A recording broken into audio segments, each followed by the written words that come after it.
All right, it being 6 o'clock and a quorum being present, I will call to order the March 26th meeting of the Charter Review Committee. We'll start each week with the Pledge of Allegiance. Please join me. I pledge allegiance to the flag of the United States of America. Stands one nation under God, indivisible, liberty and justice for all. All right. Our first order of business is to review the meeting minutes from March 19th. They were emailed out to you. Thank you, Michelle. Are there any changes, corrections, additions, deletions, modifications of any kind?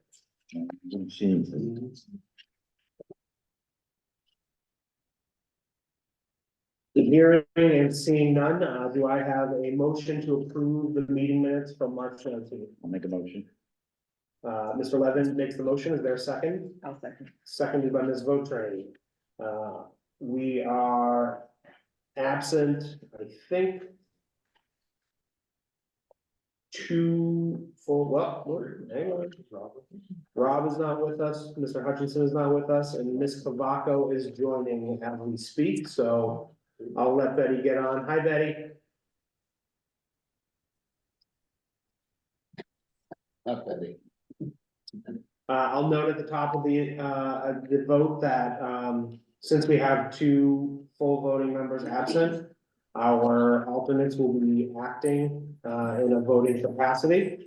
So I'll call the roll. Mr. Bulletin? Yes. Mr. Hamlin? Yes. Ms.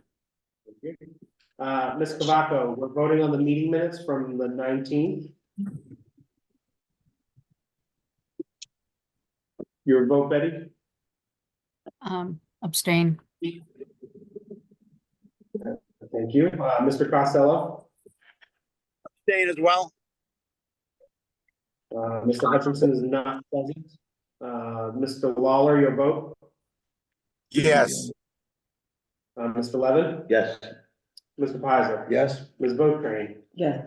I think Mr. Zubaroli is still not with us. So I will, mark him as not present for this vote, and then I will abstain since I was not at this meeting. The motion passes, 6 in favor with 3 abstentions and 2 full voting members not present. Thank you all for that. Our next, order of business is, yep. There's nothing wrong here, but I don't think that the full motion of the user guide was. Unless I'm looking at the wrong, no, 19th is. Where are you, Larry? It says that I move that we adopt the user guide provision. But it doesn't, the guide itself, the wording of the guide, it can't. Yeah, it is in the updated charter. I under can two- add the notes. I can add that into the minutes. Okay. Thank you. No worries. I'm gonna recall the roll then. Mr. Levin, will you maintain your motion to approve as amended? Yes. And Ms. Beltran, will you maintain your second? I'll go through the roll once more. Mr. Bulletin? Yes. Mr. Hanlon? Yeah. Ms. Cavaco? Yes. Uh, I'm sorry. I'm gonna abstain again. No problem. Mr. Costello, are you maintaining your abstention? Yes. I like to keep abstaining. Thank you. Mr. Hutchinson is not present. Mr. Lawler, Yes. Mr. Levin, Yes. Mr. Pizer, Yes. Ms. Votrani. Yes. And I believe Mr. Zubaroli is still not with us. I will abstain as well, so the vote has not changed. It's 6 in favor, 3 abstentions, and 2 full voting members absent. All right. Our next item of business is public comment. We're joined by 1 member of the public. Ms. Tompkins, do you have any comments? None, sorry. Excellent. I do see that Mr. DiNardo is with us. Al, do you have any comments for us before we get into No, the no agenda? comments. No, nothing. Thank you. I do see someone else's Zoom user. I don't know who that is. I will gladly give you the floor though, Mr. or Mrs. User, should you wish to make a public comment.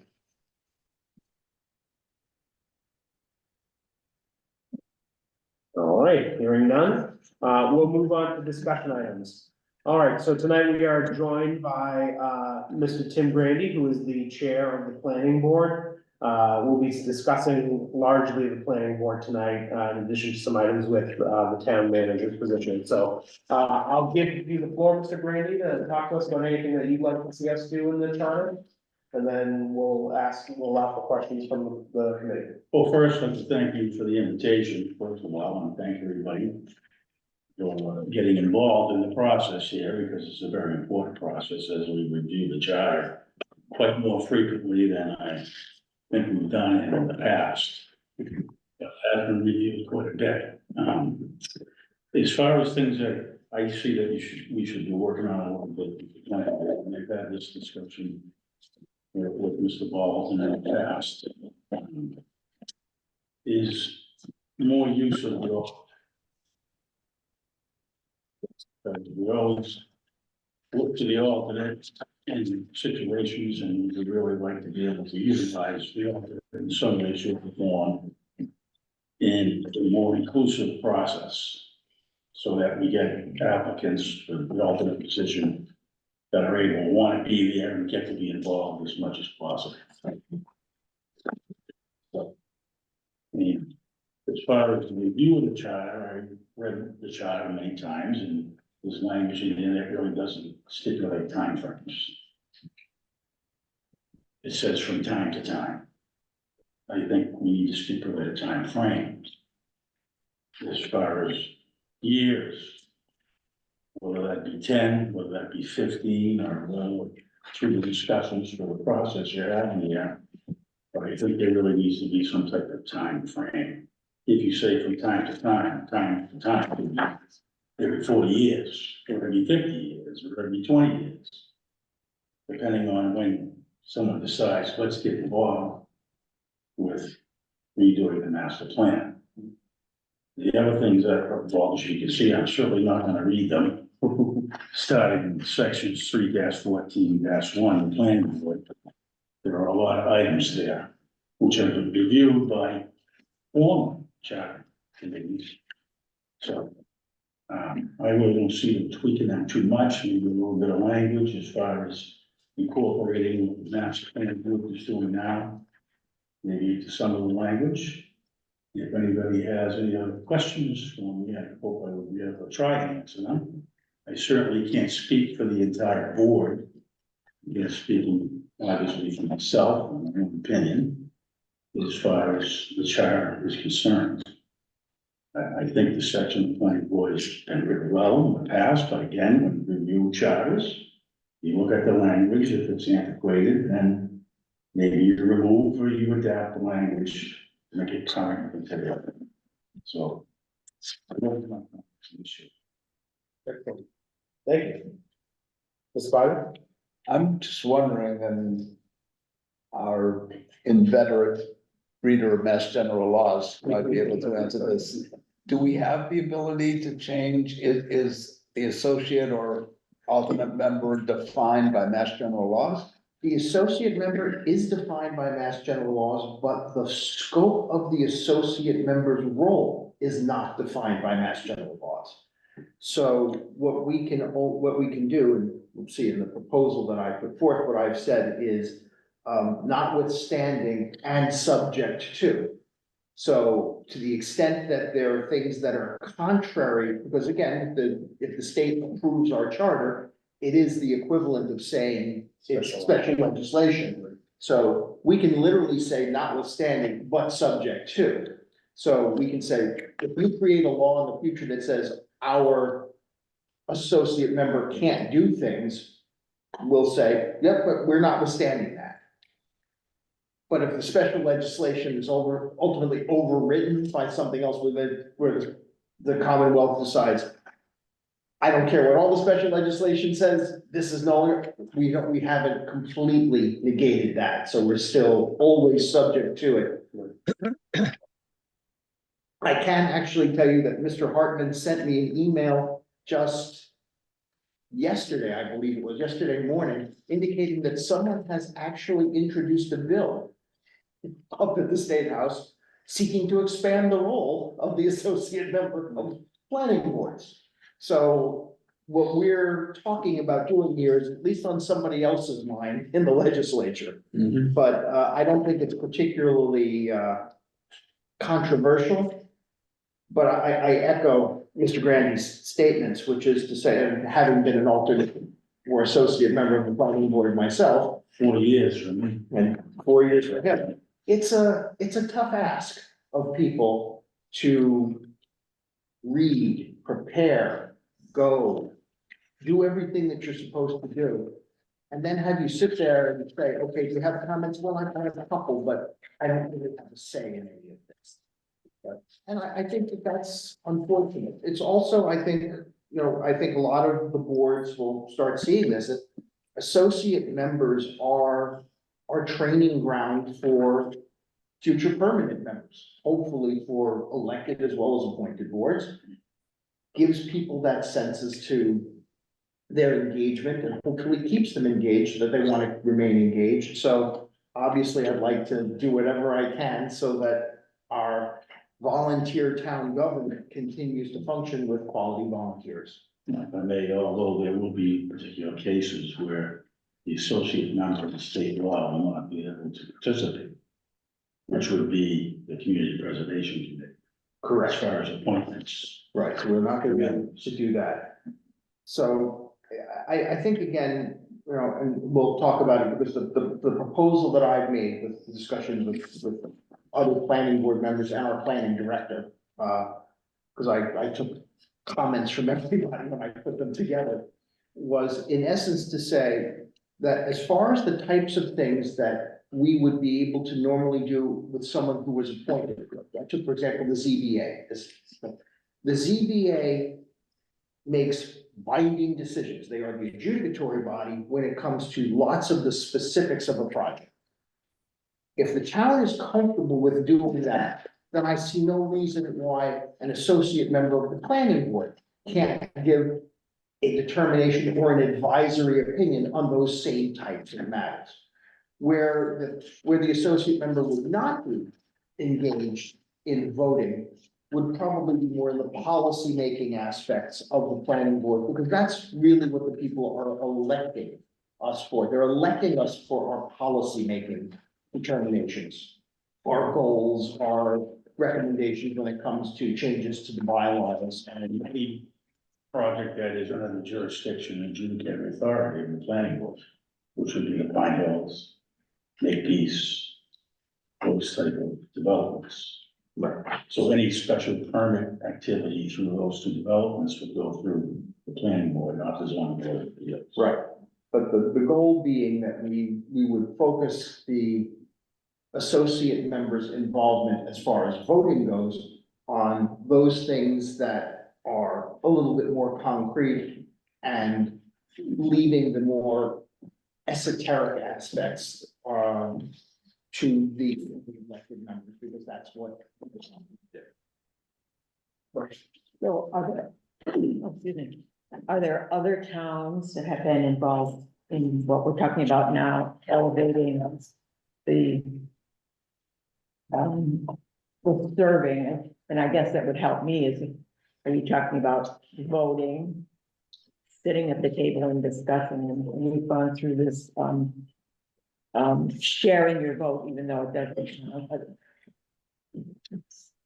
So there's two questions. Permit process through the planning board.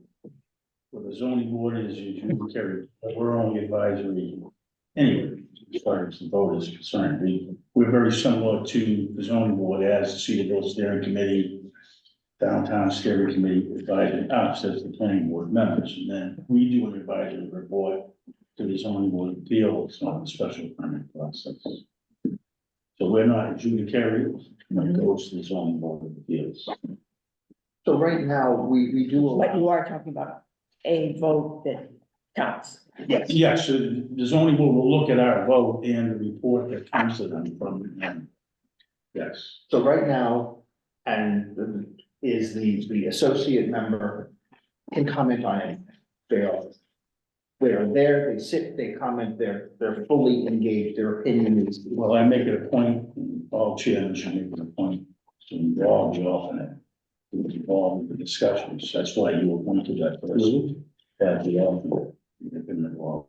And I've actually proposed that we put in the charter that they are to participate in all discussions. So that, Yeah, so it can be written in the so charter. it's written in there. So you can have a chairman that says, no, you don't, the alternate, or you're not participating in the discussion. Right, so that's something we wanted to add, that they're always gonna participate in the discussions in terms of the voting. Although I don't see that happening, but it certainly could. Right. That's, I haven't done a survey of other towns. I do know there are some other towns that have associates that have broader roles, but I haven't been able. It'd be interesting to what town is submitted to the state for. Yeah, I'm trying That'd be to, interesting for- which So legislator. our legislator. That's what I was gonna ask. Yeah, it was a legislator and but I don't know. Are you all set, Marco? Aside from finding that Yeah, information? on that, right. I know Larry had a question, and then I'll come to you, Lynn. Okay. And then I have you, Rob, after that. Two questions.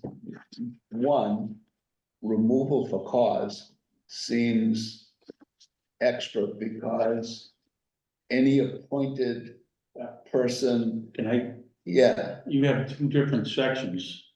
One would be in the town bylaws. So they contradict each other as far as language is concerned. The town bylaw states any member of a committee may be removed for cause by the respective appointing authority after hearing. All right, so that would be the preservation committee's language. Then you go to town charter section 6-2-3. It states all bodies who have the ability to appoint may remove the appointee for cause by a vote of the appointing authority, as defined in the established process developed by the appointing authority.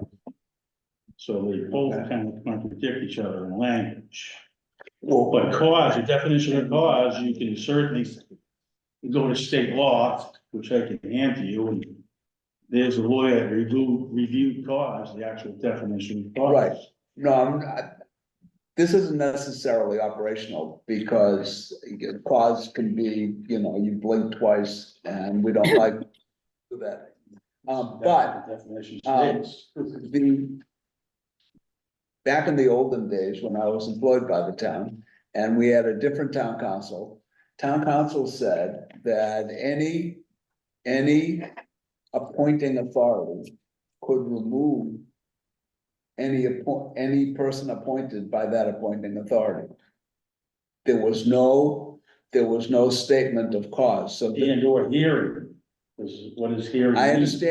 understand what's there, but the opinion of town council went either less than or more than, depending upon your definition, and simply said, I appointed you, I don't like you anymore, you're out of here. The body, would have to say that.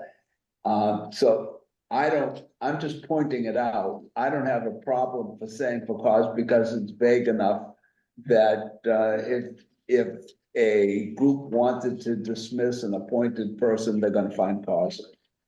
The next question is the last sentence, which says that they shall be permitted to vote on site plan reviews.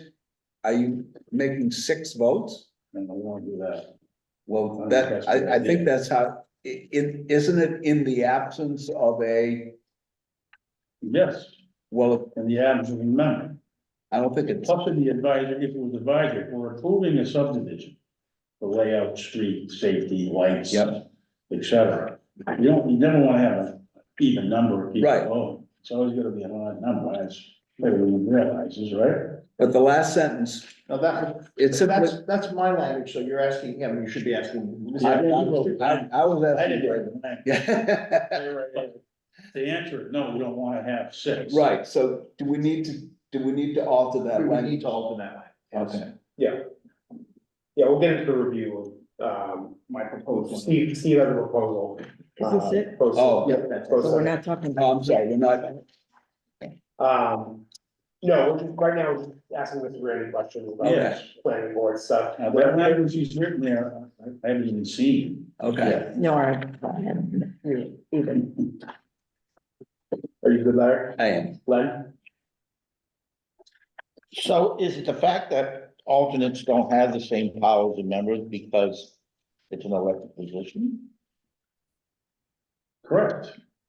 But the elected members appoint an associate member in cases where the planning board will be missing, you need 5 people to be voting on a particular item.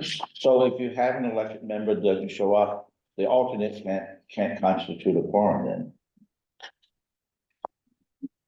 And how he's written his language.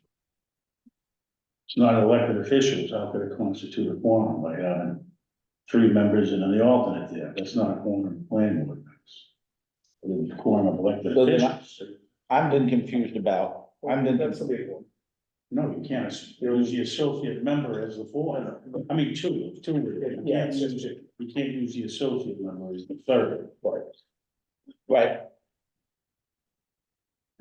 But if you had, oh, I see what you're saying is, if you were missing 2 and you use 2, you're still at 4, so.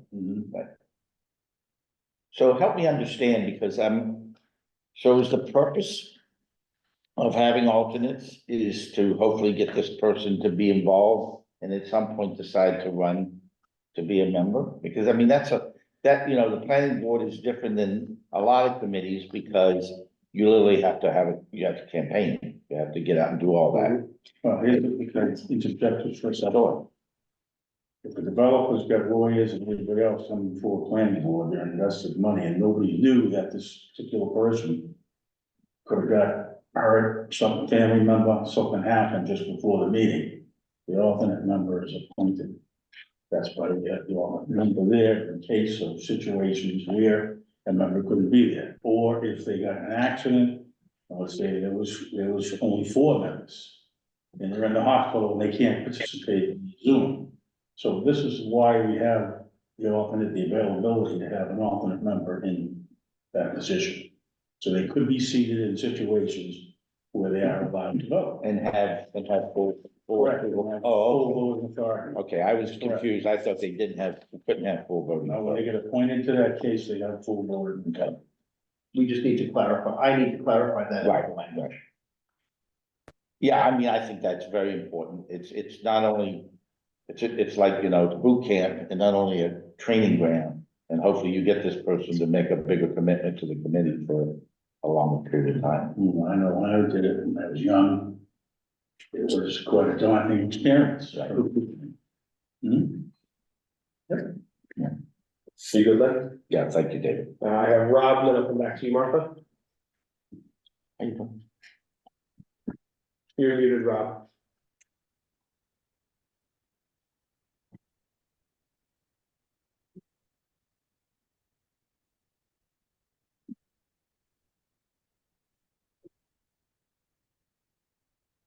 You're muted. So people just There you go. Martha, ask your question. I'm making a couple of adjustments here. All right, Martha, go ahead. So are we all on the same page that associate and alternate is interchangeable? Yes. Except for that one little thing about where in state law related to the Conservation Committee, the state law calls that person an associate. And they want to be 5 voting members, not. But We're gonna use the term associate member now on for consistency.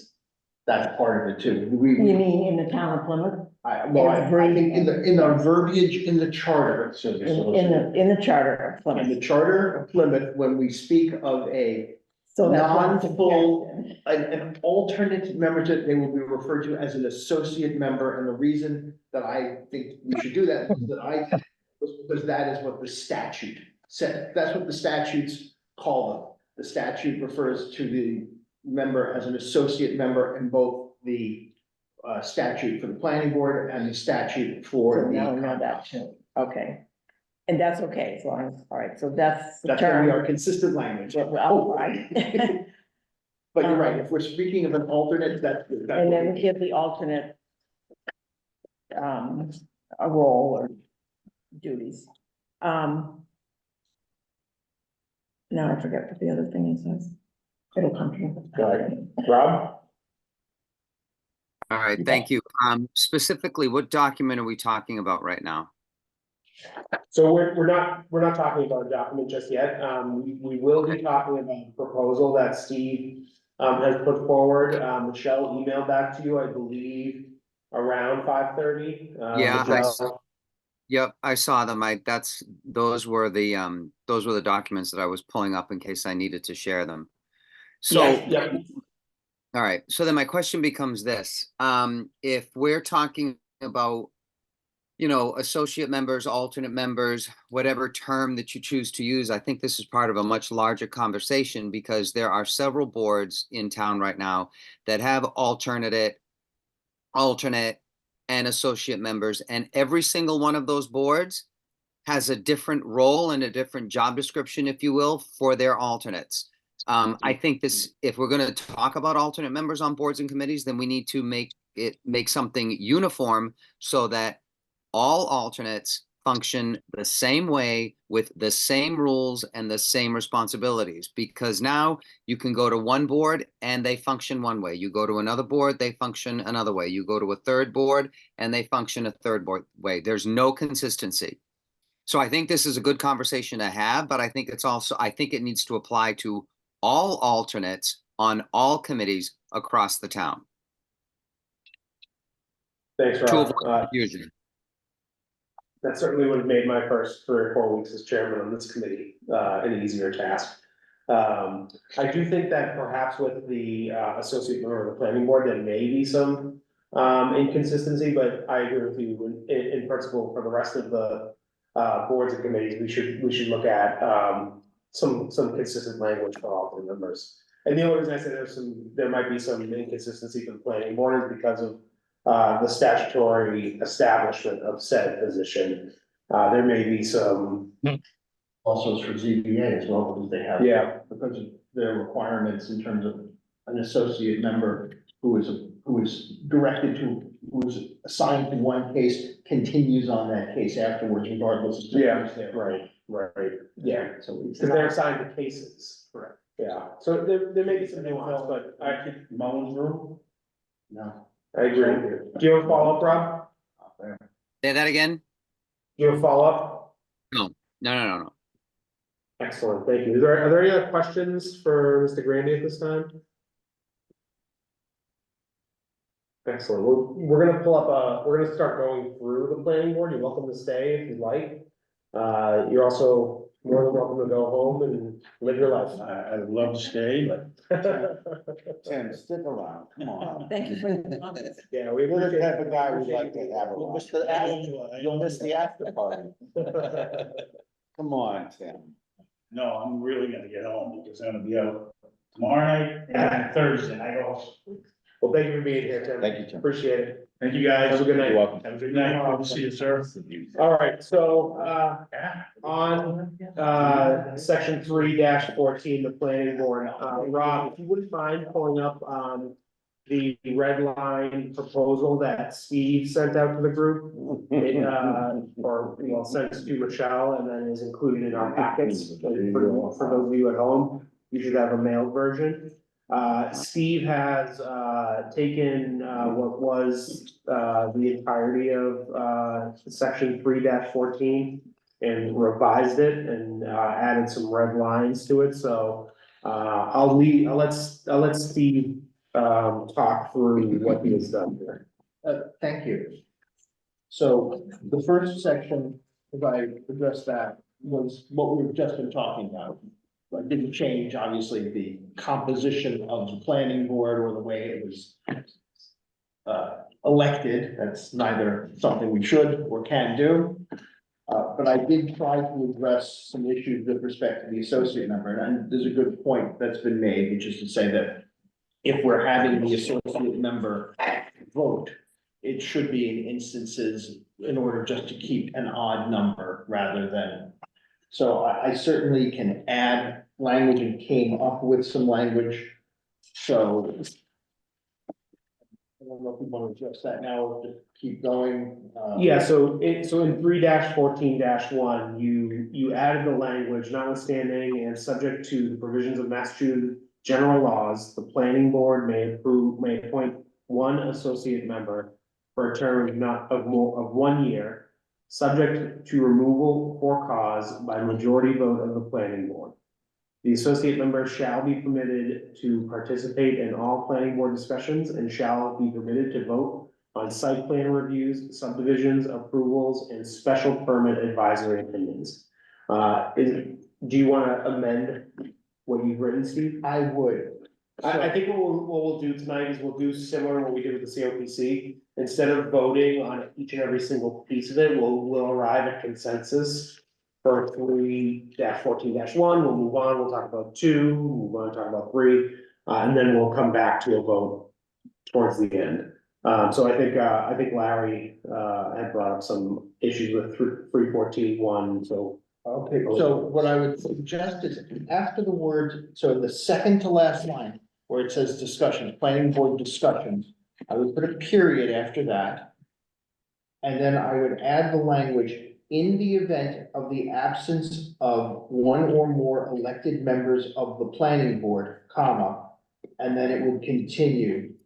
The associate member shall be permitted to vote.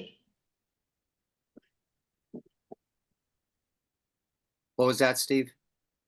Okay, So, in the event of the absence of one or more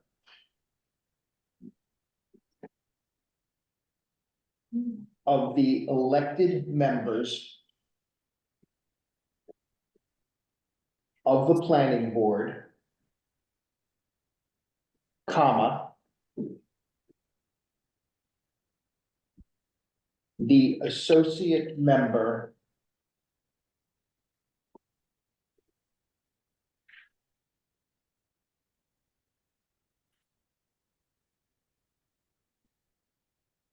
and then just delete the "and" right after that. And that should be,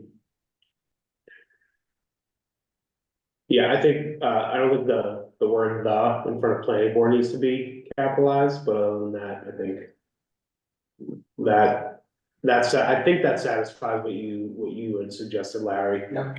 Okay, Tim? Can it be like, why be so specific as to what they can vote on? Why don't you just say, sort of shall be permitted to vote on all issues regarding blah, blah, blah, blah. blah, well, blah, because we really don't want to have the associate member vote on appointments. We don't want the associate member voting on planning board policy. Yeah, but we're relating to the absence of, so they're now in place of someone else, But right? even in place of them, we don't want them to do that. So there are certain things that we're okay with.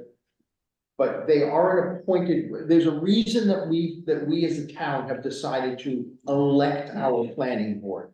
And I don't want to negate those reasons by putting an appointed person in their place. One of the things that always concerns me with any of these types of appointments is by using the appointee to create a block. So you say you have a pretty traditional instance in which we have it happen all the time. You've got 2 members who tend to vote together, another 2 members who tend to vote together, and a swing member, somebody who goes one way or the other, or it's 3-2. You don't want whoever's sort of in power to then appoint somebody else who then will typically follow their mode. You always want to keep that level of independence. So I don't want to create a situation in which we have an associate member who's making policy for the town. They weren't elected to make policy, the elected members were. It's a different story with other boards and committees that are appointed, because they're all appointed. So the role doesn't change. Hmm. In this instance, we are appointing someone to an elected body. And we don't wanna, I'm very passionate about the idea of giving the associate member more to do. Because they do come in, and anybody who's willing to put in the time and the effort should have their voice heard and should have their opinion matter to a degree whenever that's possible. But I don't want them making policy, because I just don't want people making policy who are appointed when the town has chosen instead to elect those people to make policy. That's the reason that I went for those narrow instances, and as I said to Mr. Pizer earlier, these are the same types of things that the town has already said they are comfortable appointing people to do. Do you follow up, Tim? Later. Len and Martha? So why do we have to have a specific sentence about removal for cause? Is that not just do we need to have that in general throughout for the charter to be consistent? We can do that, but again, when we're creating, in this instance, we're giving an associate member certain level of authority. I also want to have it understood that the associate member, we have the debate. Right. Can you, can't you, what, wanted it to be, if we have a generalized statement in the entirety of the charter that says anyone appointed can be removed for cause at any time, that's fine, and then it's no longer necessary. Yeah, we do have something, quite the, existing charter. Yeah, we do have something in chapter 6, I think, We do. that addresses, removal. Is that general, though, Jake? Is that Sort of, but it's been, is that the theme that we're trying to say? I'm pulling it up now. 623, 6. all bodies who have the ability to appoint may remove the appointee for cause by a vote of the appointing authority as defined in the established, whatever, it should be something else, the established process developed by the appointing authority. Yeah, so I think we need to clean that up a little bit, but I think it allows for, it does, but it also says what the established, it says for each body is supposed to have its own established process for doing this. In other words, we don't create in other words, we don't say, this is the universal process. We just say for each process as a step. So my feeling was that I created in the charter here, the process. The process was for cause majority vote, period. There's our process. That's fine, because it does say at the end of, 623, it says developed by the appointing authority. I think we should make 62-3 that. To say, that, I think it should say, all appointing authorities may remove an appointee for cause by a majority vote of the appointing authority. I would be perfectly fine with that and take the language out of there and make that universal. That's what I would do, because then we just establish it for everyone in town to say, like, same ball. That would be perfectly fine with me. Can you bring that through an example then? For instance, the A and F. Bring the example through that. Wow. The appointing authority is the. 5 members, the 5. Currently, No, Use the moderator under the proposal that we put together, it would be that appointments right, committee. They The can just, appointment committee, then. yeah, correct. Okay. So that's a very special case. So if that appointing committee for A and F doesn't fly, Yep, then do we have a problem with this 623? we already have a problem with this, so the moderator has spoken with me separate, apart from this conversation that we're having tonight about his feeling that he is not, represented in 6-2-3. I think I'm of the mind that the spirit of 6-2-3 would allow the moderator to remove I for think cause. so too. But his opinion is that he wouldn't do that right now because now it says all bodies. Who have the authority to appoint, he's not a body, he's an individual. So his perspective is that we need to clean that up anyways. Okay. But from my perspective, we're hoping that all of our charter changes get. pushed Yeah, I through. understand. I think what we would say is all appointing authorities may remove an appointee for cause by majority vote of the appointed authority. That would be. So I just want, got to follow up. So why 1 year? What's the thinking about only giving it to them for 1 year? We've had an issue over the years in terms of that, part of it is people come on and after a period of time, they go, this really isn't for me, it's kind of a lot of work. People come and go, and I wanna give them the authority. I also wanna give the authority to the planning board to basically treat the 1 year sort of a renewal period to kind of say, how are they doing? Yeah. And also at the same time to say, you know what, the position is coming up, we may really like our alternate, but what if somebody else wants to come in and give that? They have to make their case. And they have to each make their case. It's sort of that was it. We've done the 1 year. It's been a good policy. I didn't wanna throw that out the window, because again, if we have someone who wants to stay and nobody else is coming forward, and we're comfortable with it, that's fine. But again, one of the things that I want to stress, and I kept this, and this is consistent with the state language, is that we may have an alternate, an associate member. We are not required to. And I want to make that clear because I feel very strongly that given the importance of some of these votes that we are taking and giving, we need to make sure that the person there is qualified to do that and is doing the work. If someone, I do not ever want to be in the position of having to say, we don't have an associate member. Well, someone says, well, I'll do it, and say, and well, that's the default, we have to have somebody. Right. I don't ever want to be in that position. Okay. Well, my memory is that as clerk, if I may, That's fine. that there's been a tendency to reappoint the alternate when there's no, when the alternate is willing. So this is just an annual appointment, but not, it doesn't stop someone from. No, I understand that. It was more of a curiosity. So I keep talking about this. Is not doing the work cause? Yes. Anything is cause. Okay, so do we wanna take the word may and make it shall? Because we want to have an alternate on the planning board? Where you say in the second sentence, the planning board may appoint one associate instead? No, absolutely not. No, because if we say shall, then we're stuck with that, whoever shows up. And if we want to terminate somebody and say, no, then we have to take the next, then only one other person goes. That's I fine. want to make sure that we are in that position in which we are always making sure that regardless of who's coming forward, they are a qualified person to do this. We're never stuck with the default position. Right. I'm gonna come to Martha and then Tim. So Steve, I know that a little bit ago we were talking when, Mr. Randy was there about the difference between site plan reviews, subdivision approvals, and special permit advisory opinion. Yes. And am I right that those are items where the planning board isn't the final say? No, Because they go on. Site plan reviews- Advisory. no, site. I mean, the zoning. No, site plan review and subdivision approval we are the adjudicatory body.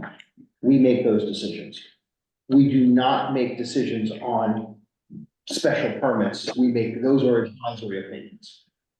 So why then did you choose those? I thought that what I thought, and it sounded reasonable to me, is that the associate member would be voting on issues, their proposals, whatever you want to call that, that go on to another committee. Currently, right now, subdivision approvals, we allow our associate member to vote on. We already do that. That's actually allowed, Even though that doesn't go on. even though that doesn't go on. That's always been zoning something that appeals. we've done. I honestly don't know where that developed from. But I know Has it been that's, beneficial?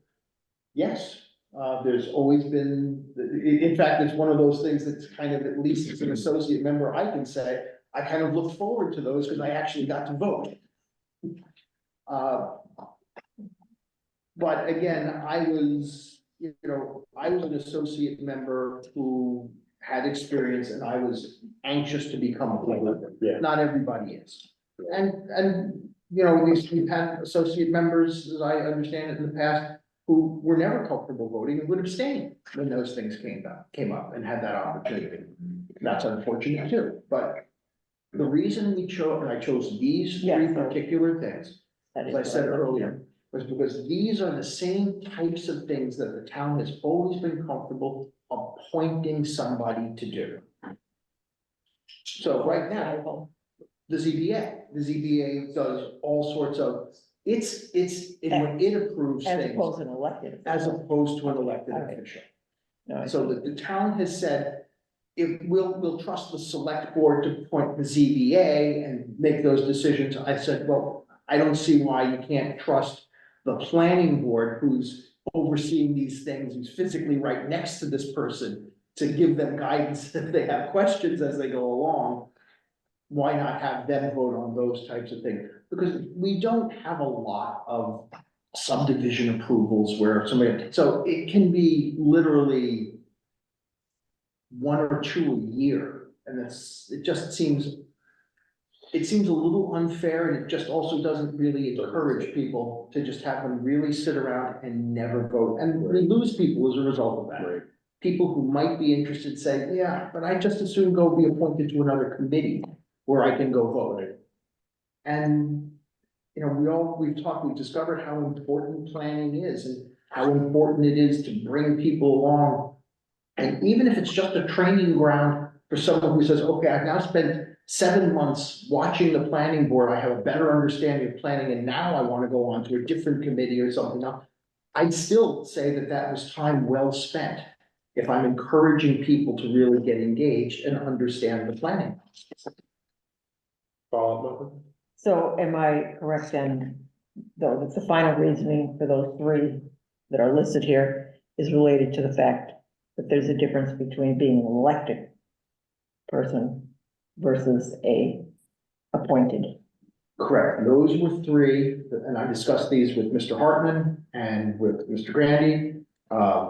And those were the three that we said, okay, they are of reasonable complexity that we want someone who's engaged, but they are not so overly complex that you can't pick it up and understand it from seeing the documents, listening to the presentation, and following along with the other members with the guidance of our planning staff, who's right there giving us and answering questions and regularly correcting us when we're saying, well, why don't we do this? And, oh, just to let you know, you can't actually do that. So they're coaxing us along and helping us in those areas where it's of specialty nature. So those three were the ones that we felt that come up off, certainly in terms of the special permit advisory opinions. We are truly just advisory to the ZBA. So that really doesn't have any impact above and beyond. It's just our recommendation. And I can tell you the ZBA has certainly a mind of its own and will do what it chooses to do pretty much regardless as to what the planning board says. Although they will certainly take into account some of our recommendations.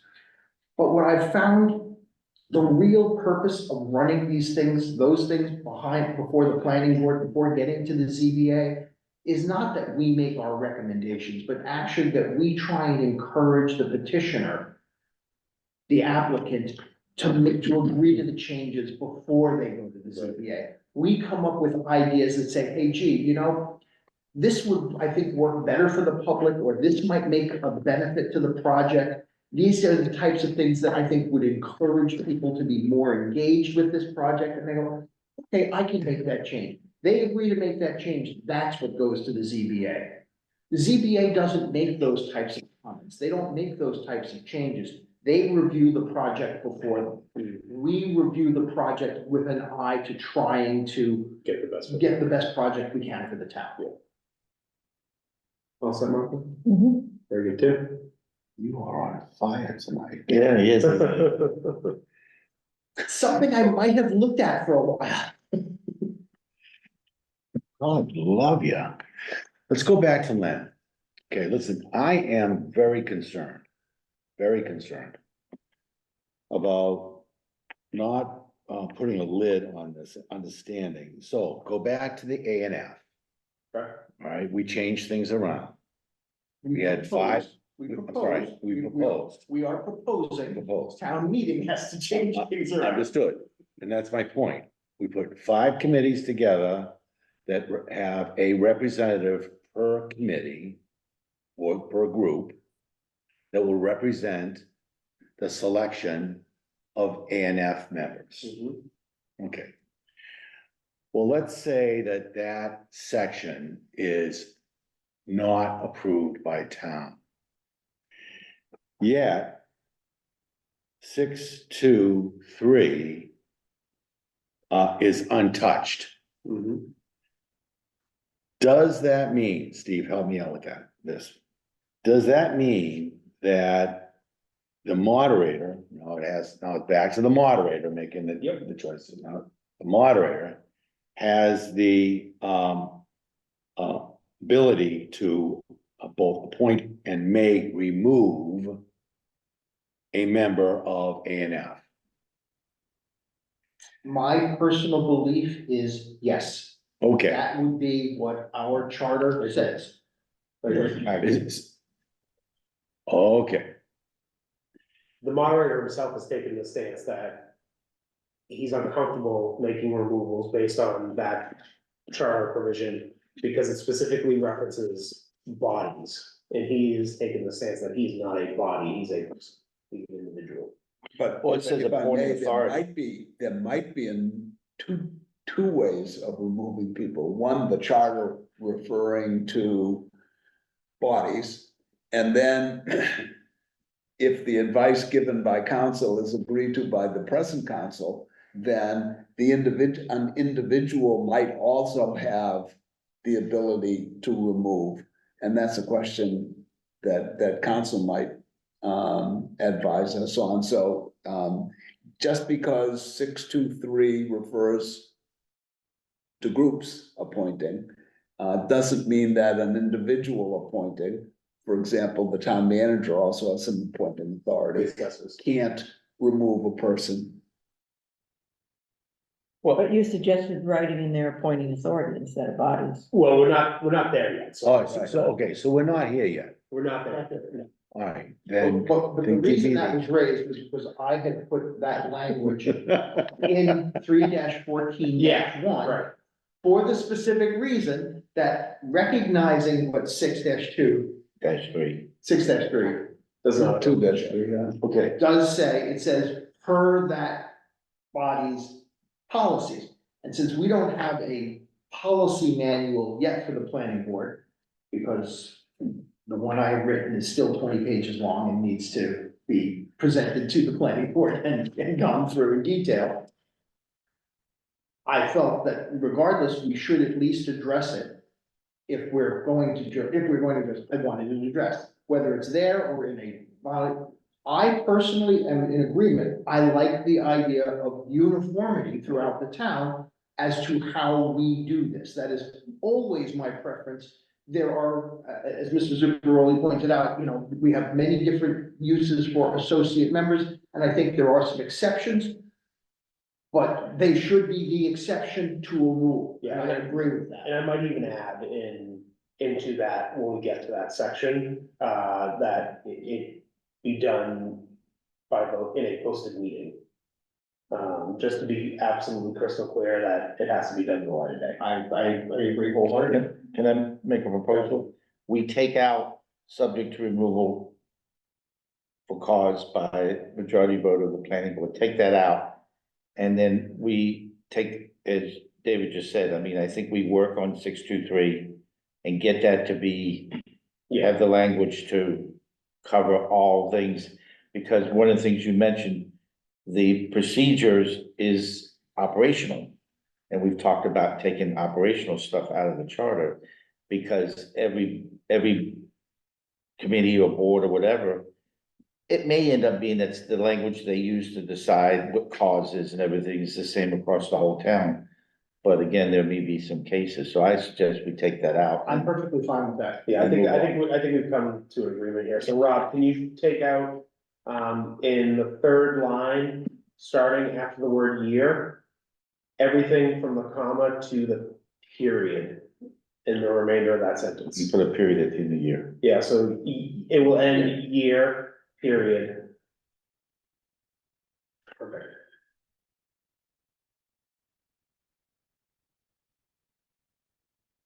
Thank you. Very good. Larry? I'm having trouble, it looks to me in the second sentence, the beginning of the second sentence contradicts itself. Either it's notwithstanding or it's subject to. As I said, it's the both. You can always have a notwithstanding and subject. So what you're saying is notwithstanding the fact that right now there's nothing that allows this. Remember, we're special legislation, Yep, any charter, special legislation. So we can say notwithstanding, and the state can go ahead and create something that says, planning boards can no longer have cannot have associate members. They can change the current statute. We would still, notwithstanding that, have that. However, if they create an amendment to the Constitution, which says, notwithstanding any special legislation, this now applies, we would still be subject to that. Which means that we wouldn't have to, our charter wouldn't automatically be out of sync with the state constitution. but are you saying, I mean, mass general laws are not the Constitution, so are you saying notwithstanding the provision of mass general law and subject to the Constitution of the Commonwealth? We can put it that way. I wonder if we need to even have any of that, if we just started the sentence, the planning board may appoint. I'm fine with that. I had put it in an abundance of caution, but It would be more clear. Does it harm this in any way, Steve, from your perspective? I'm fine. Rob, would you also delete, the words notwithstanding through the comma after general laws? And then capitalize the before the planning board, that's all in the second line on this document. By doing that, aren't we consistent with what we've been saying about taking out the references to this because Yep. it just, Yes, it leaves it open for interpretation like we just had, you know? Did you catch that, Rob? I think we lost Rob. No, No. you didn't. And no, you didn't lose me. What do you want me to do? In 3-14-1, starting on the second line, we're gonna delete the words notwithstanding through the comma after general laws in that line. And then we're gonna capitalize the.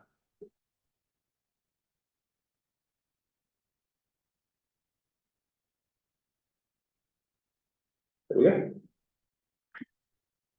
All right, so this will now read, the town shall elect a planning board of 5 members for 5-year overlapping terms. The planning board may appoint 1 associate member for a term of 1 year. The associate member shall be permitted to participate in all planning board discussions. In the event of the absence of 1 or more of the elected members of the planning board, the associate member shall be permitted to vote on site plan reviews, subdivision approvals, and special permit advisory opinions. I think so captures the essence of what we were working on. Any other changes?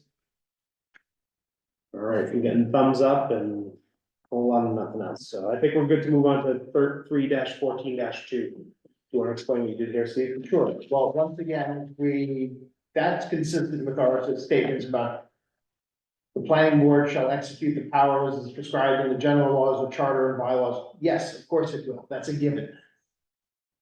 What I wanted to do, and this was something that I sort of addressed from the move up from 3-14-3. The real essence of what the planning board does is it carries out its administrative functions, but from a policy standpoint, we focus on land use planning for the town. If you look at 3-14-3, it talks about the physical, environmental, community, and economic development of the town. well, we do the physical. We're not necessarily the only environmental body, and most of the environmental authorities do not report to the planning board. Community development is a vague term at best, and economic development is absolutely the subject. It's principally the province of the select board, not the planning board. So I really wanted to just sort of define properly what the planning board's role is. And the planning board's role, and you'll see it gets to later with the CMP, the master plan, as to where our role comes in with these other things. But when it comes to policy-making decisions as as a part of the executive branch of government, which it is in our town, as an elected body, we are responsible for land use planning. That's what we do. And I thought that that should be made crystal clear. One of the things, and our friend Mr. Hutchinson is not here, but what Mr. Hutchinson is regularly saying is people should understand really what a body does. I think that really concisely states what the body does. Same then, Larry. Thank you. Steve, would you be, okay with combining 3-14-2 and 3-14-3? No problem with that. I did it just to keep the numbering relatively same. It was just, I have no problem with that. That's a good idea. Larry? That was one of the two things that I was going to say. That knew you. Thank you for saving me.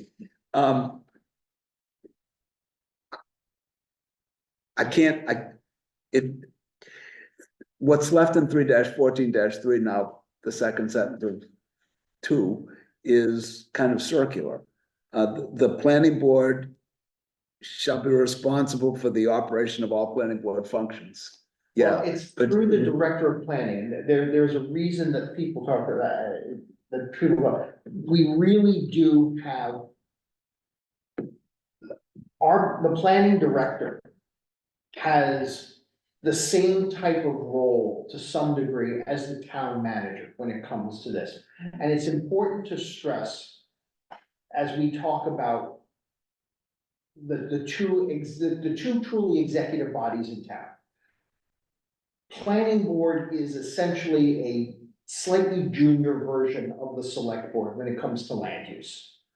And so it's important to stress that to some degree, there is more of a level of autonomy given to our planning and development director than just a typical department head. It's not as high as the town manager, but it's still somewhat above. They have a level of autonomy because there are things that they need to do that are so important to the ongoing management of land use in the town. Therefore, shouldn't land use planning appear in that sentence? That would. Well, it doesn't, 3-4-2 is proposed.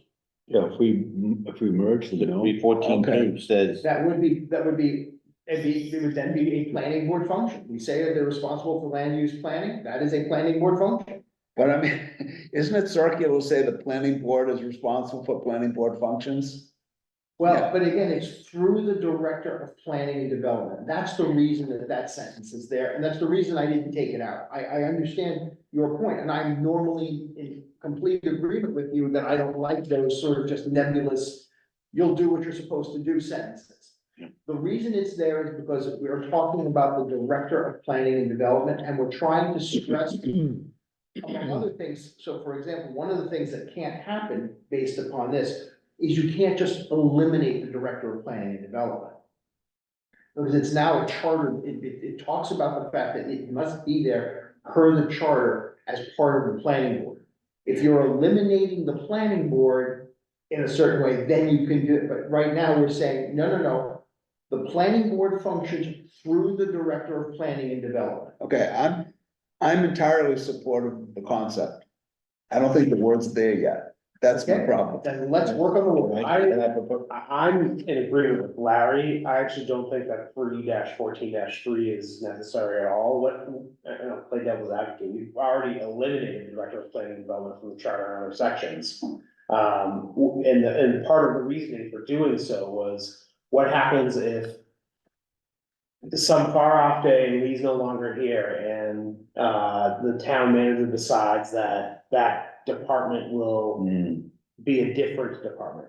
It can still be a different department, but we wanna make sure that there's always someone of that level serving the planning board. So, can I Yeah, give me one second. If, And I can tell you that that was a specific request to me by the planning director himself. I think, I wonder if we put something in here stating that the town manager will appoint staff, support staff for the planning board for the purposes of efficient and orderly operation of planning board functions. Staff just can be a little bit, what we really wanna say, the planning board as a subordinate executive body needs to have a department head level person supporting it. It's just that much work that we can't we really can't do it without, if someone can turn around and say, well, fine, I'll give you staff, here's 10 planners. You're leaving it to some degree to a body like the planning board, you're leaving it to a part-time elected body to do what we really need a professional level senior staff person to do. We're trying to be appropriate through that, making sure we don't lose that. It's just the nature of how a planning board needs to. Is there anything that you can do to, I don't know, untitleize it, like the senior most planning officer or something to that degree? And then again, then you're left to, then you're left to say whoever the senior most planning officer right now has 2 years' experience. We're kind of stuck. I make it? Yeah, go ahead, Len and then Tim. So how about this? The planning board shall serve as the executive body responsible for land use planning. And I love that sentence. right, planning, and through the planning department shall be responsible for the efficient and orderly operation of all planning board functions and all related activities for the town. Well, the planning department isn't responsible, it's still the planning board through the assistance of, where the planning board ultimately is still the final, the buck stops with the. I didn't say, yeah, but through the, instead of saying director of, through the planning department. But it's And through the so, Department of Planning and Development. well, does it have to be development? Because my concern is like David just said, Well, technically, we don't have a planning department, we have a Department of Planning and okay, so Development. it has to be consistent with the organization of the town now. So through the planning and development department shall be responsible for the efficient and orderly operation of the planning board functions and all related activities for the town. The concern that I have, and again, this came to me from the planning director himself. This was not something that I created. I wouldn't have thought, I honestly wouldn't have thought of this. So it's something that he specifically said to me. He said, he wants to make sure, the same thing with his dismissal, when we talk about, the fact that the town manager can dismiss right now, and we left it, is that the planning board has to approve the dismissal. And there's a reason for that. It's part of our charter. Is unlike other department heads, because we are the other elected executive bodies and we rely so heavily on our director. Maybe it's, again, when you look at what needs to be done on a daily basis, and especially when you look at how much we put on our planning. Lee is literally the senior staff to 7 bodies, at least 4 of whom have adjudicatory authority. Historic district, Concom, planning board, zoning. And then there are the whole litany of the advisory. There's so much place that we just need that senior person there, because these bodies still report to our planning department. And even if we started moving around, state law still would put a lot of that responsibility on those bodies, no matter where they work, and they need that support. So that's what you're saying, that's the only reason, because this was stressed to me by our planning director, and I am I am not wise enough to come up with a reason to argue with him on it. So you're saying my proposal was to say Director of the Planning and Development Department. That's what it says now. Well, it doesn't say the word department. So department, I'm sorry, not director, Planning and Development Department. Your point is that it needs to be specifically whoever runs that department as opposed to the department in general. We need to make sure that there is a department with a department head level person supporting the planning. Is what I was told. I'm not willing to die on this hill, so, I have Tim, and I didn't hear what you said. I'm not willing to die on this hill, so I'm. So, fine yes. moving forward. I have Tim, then I have Larry, then I have Martha. So I'd like to get a motion for.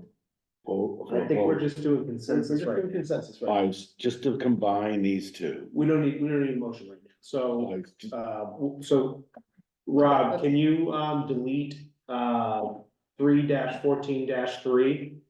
Just the number reference?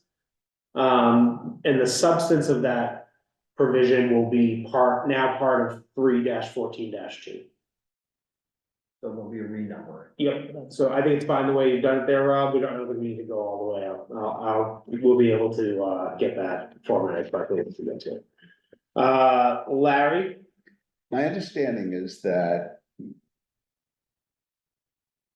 specific to, although we have taken out all sorts of restrictions on the town manager for departments and appointments and names of apartments and appointments, this is one where we don't want to give him the authority to deal with that. What if we said, the planning board shall serve as the executive body responsible for land use planning for the town through the director of planning and development? We've included that director, he's now appearing in the charter. And we've eliminated the circularity of the planning board doing what the planning board's supposed to do. I'm fine with that, although again, it's not that land use planning is the only thing the planning board does, because we do other functions. We do as I keep saying, that is our executive function. And then we have our administrative side, which is hearing cases and making determinations. So Because state law says you have to. yes. Fine, you don't need it then. I mean, I think, all, the town clerk does all sorts of things that is not in the charter because state says that she has to. So if we did that, I think I at least would be satisfied with we've included what Lee wants. And we have mentioned the, planning director, the director of planning and development, and it cleaned up the sentence. You want to take, I have Martha and Len. You want that? I was gonna ask Hold on a second. Yeah. Larry, Do you wanna do that, Steve? I'll be honest, as I read that, that actually truncates it so much, it doesn't sound it actually doesn't sound right to me. That would literally read, the planning board shall serve as the executive body responsible for land use planning for the town through the director of planning and development. And I don't think that actually makes sense, because you're almost sounding as though we have to run our land use planning through the planning director. And we don't. Is 3-14-2 referring to what comes in the subsequent? Is Lee's, I'm just gonna use Lee because he is the person now. Is this reference to Lee's position right now? Is it referencing the 3-14-4 and on? Well, in terms of the role, when you talk about planning board functions, the next section we get to is a planning board function as well, which is the master plan. And it is the creation and management of the master plan, maintenance, I should say, develop and maintain a master plan. Maintaining the master plan is a huge role. It's one of the things that we need to be focused on more as we start talking about that. When we talk about, because I do elaborate a bit more about what the master plan focus was, consistent a little bit more with some of the guidance that we had, both in the prior charter commission and the recommendations that the planning board made to that commission. So we're talking a little bit more about, again, having this person there, the operation of planning board functions and related activities. These are, I don't know whether I would call this a function or a related activity, but there's a reason that it was there. It's a sequential argument to go through. I think I've got it. If instead of saying the orderly operation of all planning board functions, should it say planning functions and all related activities? Yes, I'm fine with land, that. land planning, But that, we're thinking alike. Go ahead, Len, and then I have, well, sorry, hold on, I have Martha, then I'll come back to you, Len. Martha. I wanted to say that I do think that keeping more wording rather than less is helpful to everybody. I think it is important to say what each body does, each committee. And from that point of view, I would keep through the director of planning and development, I think we're all there. at least that much. I think we're all there at this point. Right. I think what we're trying to, I continue to agree with Larry, who's saying the planning board shall do the planning board functions. So I think if we were to change in what was 3-14-3, now part of 3-14-2, in the final sentence, in the second to last line where it says orderly operation of planning board functions and all related activities, I would just change planning board to the word planning. Could we leave out, I hate to do this, if we left out the word, if we don't leave out the word all, that would suggest that they're doing what the select board is doing. And if we were to say all that you said, except through the director of planning and development for the efficient and orderly operation of planning functions and all related activities. That sounds What do you good to me. can I, before you Go ahead. respond? I'd like to get. Go ahead. I think the word that's causing the confusion is through. We need to come up with a different way to No, describe. that's not. No, I don't think- I don't think- No, Confusion. the debate is literally over whether we're saying planning functions or planning board functions. Right, what I'm saying is that if we come up with a different way to describe what we're trying to say with the word through, then the rest of that sentence could go away. That's just my opinion.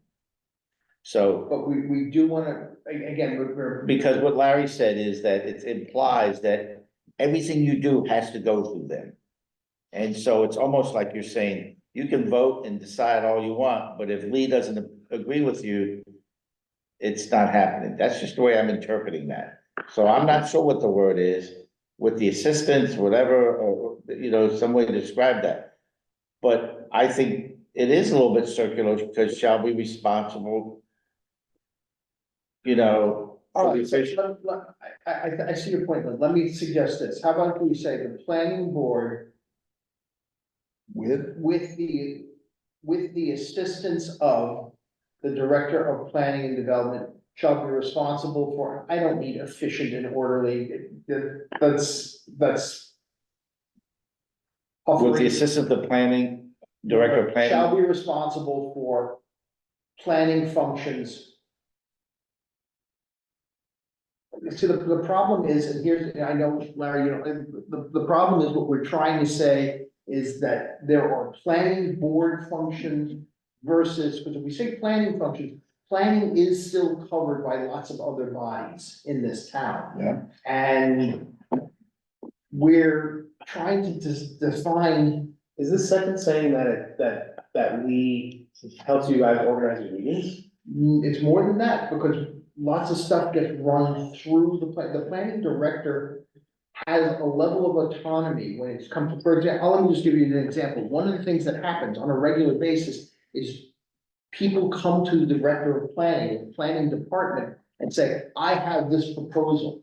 They go through that proposal with a fine tooth comb, come up with the legalities, address the practicalities, talk about it. And lots of people will turn around and go, okay, I'm not putting this in front of the planning board. I have to go away and do this, or this is never gonna work, I've never, they have that level of autonomy, it never gets to the planning board level. And we wanna make sure that we have that level of autonomy given, so that these functions go through him, we have the final say, but he's a gatekeeper. So how do we create that to say that he is the gatekeeper for the planning board? So when a final decision comes to us, it comes to us vetted through the planning department, through our director of planning.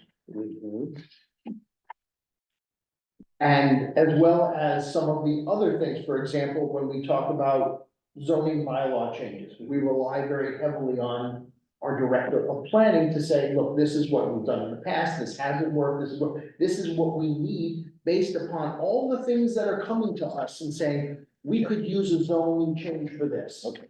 Hang on a second, hang on. Oh, I'm sorry, I'm sorry. So if the word planning were there instead of planning board, what effect does that have to your? Well, it then makes the director of planning responsible for all planning in town above and beyond those things that are just simply bracketed for the planning board. And now I'm hearing Joe Hutchinson in my ears telling me, where are the bumpers? Where are the bumpers? I want the bumpers on the side that define things. Tim? Hi. How fortunate is this committee? How fortunate is this committee to have the vice chair of the planning board sitting diagonally from me and incorporated in this committee? How fortunate are we? Who would know the language better, Mr. Chair? So what I am suggesting is we have been going around and around on the exclusion and incorporation of 4 words. 4. And he knows them. He knows what he wants to say. Just let him say it. I do not object to the discussion, debate. He's on the planning board. He knows what to. 4 words or 40 words. Yeah, he's also an attorney. I don't Let have a him problem with language it. To move this forward, so let me, I'm gonna read it, I'm gonna say what. The planning board, I'm gonna start at 14.2. The planning board shall serve as the executive body responsible for land use, planning for the town, with the assistance of the director of planning development for the efficient, orderly operation of, and so I think shall be responsible, because then we're getting to that shall may thing. And I think that would be fine. And I think if you take the shall be responsible, I think, in my opinion, you take out some of the circularity that Larry has been talking about. Then there's no verb. I agree with Len, but I would Doesn't make need to it be a even more compact. After that first sentence in 314.2, the planning board shall operate with the assistance of the director of planning and development. Can we vote on something? Can we vote?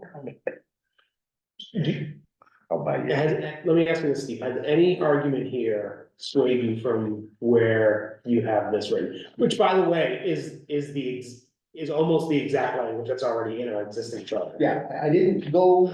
He just reorganized. I didn't really go far afield here for that particular reason. Because, do I have any argument with Mr. Preisler? Let me ask this, is there anyone who will vote against this proposal because of what's written here today? One person. Okay. I suggest we move on. To 4. Rob, you're shaking your head, is your hand still up, or are you gonna say move on? No, I want to move on. I mean, we've been going around at this now for an hour and a half. Like Tim said, Steve's the vice chair of planning. He knows what the language should be. If he's gonna wordsmith it, then let him wordsmith it and then bring it back. I mean, this is getting. Can we move on? Yeah, Larry, you and I, we're gonna take it on the chin, we're gonna move on to 3-14-4. But, so it's going to be exactly what's there. Yeah, Well, What's up what's up there? on the screen? Including the shall be responsible for the. Which happens to be the same on the page, yeah. All right, good. All right, so 3-14-4, Steve, would you like to Sure. talk about what you did? So this was just to explain a bit on the master plan. To make things a little bit clearer.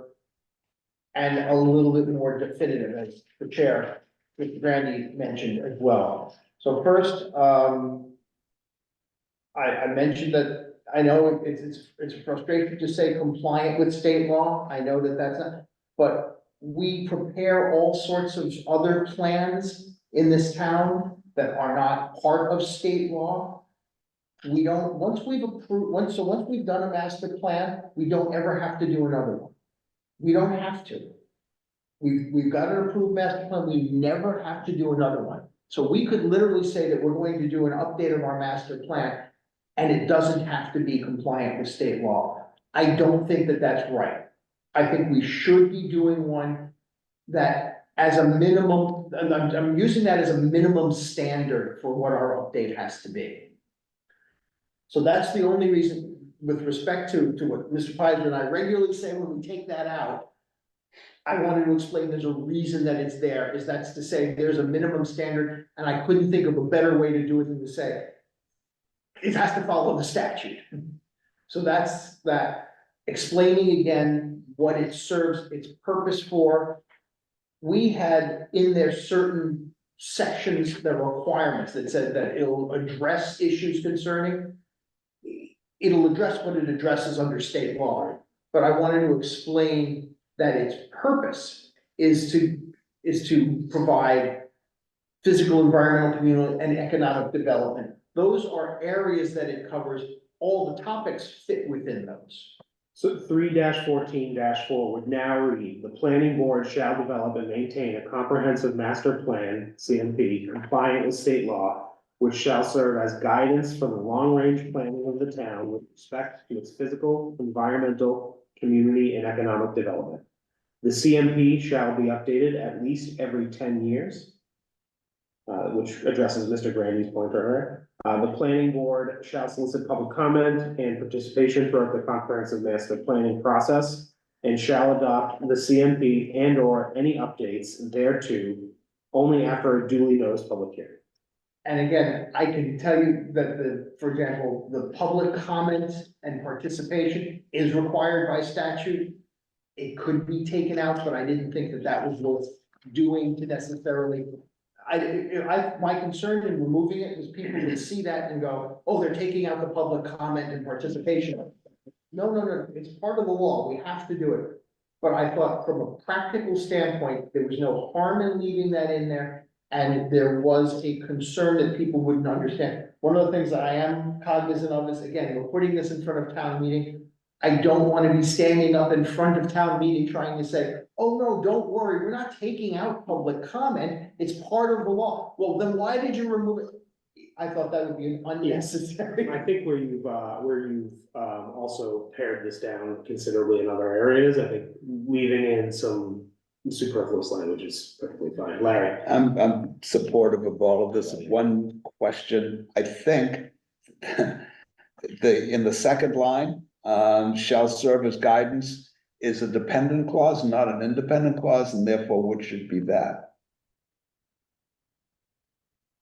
The comprehensive master plan specifically is guidance for a long-range document. That's not an additional thought. That's part of what the plan is. That is the word that goes with a dependent clause, part of the thought, and which would require a comma. Did we say we weren't gonna wordsmith? I'm sorry, this is, No, it's actually, I'm listening. it's actually meaningful, but, that's, that's I will shut up after this because that's the only question I have on the whole. We're developing a plan. That shall Which say. shall serve as, the purpose for which shall be to serve as guidance for Yeah. planning. Which means they use the word that. Compliant with state law that shall serve as. I'm fine with that, change which to that, sure. Yeah. So the word which will now be that. Right. Rob, would you make in the second line of 3-14-4, the word which will be changed to that? Len? More of a procedural thing than wordsmithing it. It seems like the statement said the CMP shall be updated at least every 10 years. And I'm asking more of a process and procedural question here than, is that some limitation? Can it be something that is just an ongoing thing that's looked at time to time if something comes That's up? what's there now, and apparently time to time in the town of Plymouth means 20+ years. Well, I'm saying make it less than 10 years is what I'm thinking. I said at least. It's a big process. It is not that- It's But an I'm saying- expensive I process. understand that, but I'm not saying we do the whole master plan, but can you go in, We can update regular, Yeah. you can do. but can you just update parts of it, or you have? We can do anything we want with that, but So by you, but what I'm saying for this, as Mr. Pfizer pointed out, and I think, again, once we get on a real regular track, the process will cost us less, because we're not right, reinventing the wheel each time. That's one of the reasons it costs us so much, is when you do it every 20 years, you're completely now out of date with everything. so by you saying lease, it says, What I'm saying is the major overhaul, the new master plan, the state compliant version, Right. every 10 years. At least. At least, but we can tinker and tweak as you go along, and as a result, you'll have sections, if you Okay. did sections 2 years ago, you don't need to do them again. okay, you answered my question, thank you. And I can tell you from the master plan committee, one of the things we are looking at, and our consultant will be guiding us on, is how do we best continue to do that updating and compliance process. Whether that's through a master plan, ongoing master plan committee, whether it's done by creating a committee that meets every 2 years, that's gonna be part of what we're looking at. All right. Martha? Steve, what is your justification for taking out the information about including planning strategies for open space, et cetera? And then the board shall report annually to representative town meeting members. So when they ask you about that, or ask us committee members, What's in the next section? why? Well, I can tell you, in terms of the reporting, I just moved that, as far as the open space, but that was just, again, part of the litany of all of the things. If you were to literally list all of the things that actually go into the master plan, you might as well just print the master plan. I mean, first of all, we don't even cover, as we look through that, we don't even cover all of the stuff that the state, the Right. statute for it. And what about the board shall report annually That's gonna to? be the next. That's the next section. 3-14. Oh, sorry, I didn't see that. No worries. I did move it. I didn't want to get rid of it. I actually thought that I agree with that was something that was important, that we continue as part of our regular updates to let the town know through town meeting, is to say, just even if we don't have much to say, you know, in the last year, this is what we've been working. And this is, but the goal ultimately is to have a trackable, implementable, and reportable master plan, so that we can literally show up each year at town meeting and say, this was our goal on X, Y, and Z, and here's how we did it with respect to our master plan. I think the long and short of it is that the statute defines what goes in a master plan, and we're still having them go to town meeting. Right, and the statute defines the minimum, not the maximum. That's one of the other things. Because we're putting in things on our master plan that are Plymouth specific, the state doesn't require. For example, we made a big deal about our aquifer protection. State doesn't say aquifer protection must be, we told our consultant, aquifer protection has to be in every section of the master plan. We didn't bandy about with that. That's a priority, so. Larry, do you have a follow-up? Excellent. All right, 3-14-5, Steve, I think we've already covered this, you simply moved down. Yes. The language about reporting to town meeting, and expanded it a little bit. Other Yes, questions, Larry? I'm assuming that, a report to town meeting could be part of the town report. Correct. Just basically telling everybody, you're gonna hear from the planning board about this at least once a year. 3-14-6, Steve. This was the biggie, so it's not a lot of language, but what it's essentially said was. With respect to our master plans. One of the things that the Charter Commission tried to do, and I applauded them in their efforts to do it. Was to make the town more accountable for its master plan.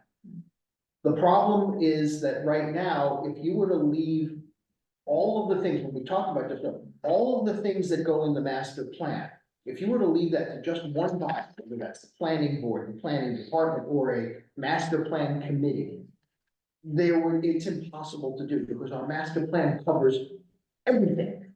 It covers our housing, it covers our open space, it covers our recreation, it covers our historic, our economic development. There's so much, everything that we do in town applies to our master plan. So what I wanted to do was to say, okay, I want the master plan to be first and foremost in every decision the town makes. As a first guidance, doesn't have to be, again, it's not it's not a zoning bylaw. It's not like you immediately have to go, oh, here it is, it's an R line. But what I'm saying is any board or committee that makes a binding decision, so that would be the select board, the planning board, the ZBA, town meeting. Any proposal presented to any Concom, all of them, historic district, anyone who's making a binding decision, if someone comes to you with a proposal, it is the proposer's responsibility to explain to you how this complies with our master plan. It is their obligation. It's not up to us to figure it out, and it is their ability to reject out of hand as non-compliant with our constitution, our town charter, any proposal where they don't do that. You can literally turn around and say, thank you very much, this is an interesting proposal. You have not put in here a certification explaining how this complies with our charter. Until you do that, we're not going to consider it. And the reason that I did that was twofold. One, to make these things, to make people, as they're submitting these proposals, go and look at our town charter and look at our master plan and say, how do I make sure these things meld with everything? How does this make sure that our master plan is being followed? I'm proposing something, I better be able to explain why this complies with their master plan, with their vision of the town. And I also wanted to make sure that everybody considering one of these is thinking as well, hey, wait a minute, I'm looking for that section because I'm paying attention to our town master plan, because that's what we created this master plan for. So that every group in town, as I said, my dream is that every committee, everybody has a copy of this sitting next to them at every meeting. That's my goal. It's a lofty one, I know, but I think it's an important one. We're spending a lot of money on this master plan. And we're doing it because we really said, this is supposed to be the guidance for all of our elected and appointed officials. That's what I sold town meeting on. I said, my goal in creating the committee that will do this and the consultants that we want to hire is to create a document that will serve as guidance to all of our elected and appointed officials. And everyone keeps asking, well, how are we going to make sure that it's followed? I got that question. Implementation, how are we going to make sure? This is how we make sure.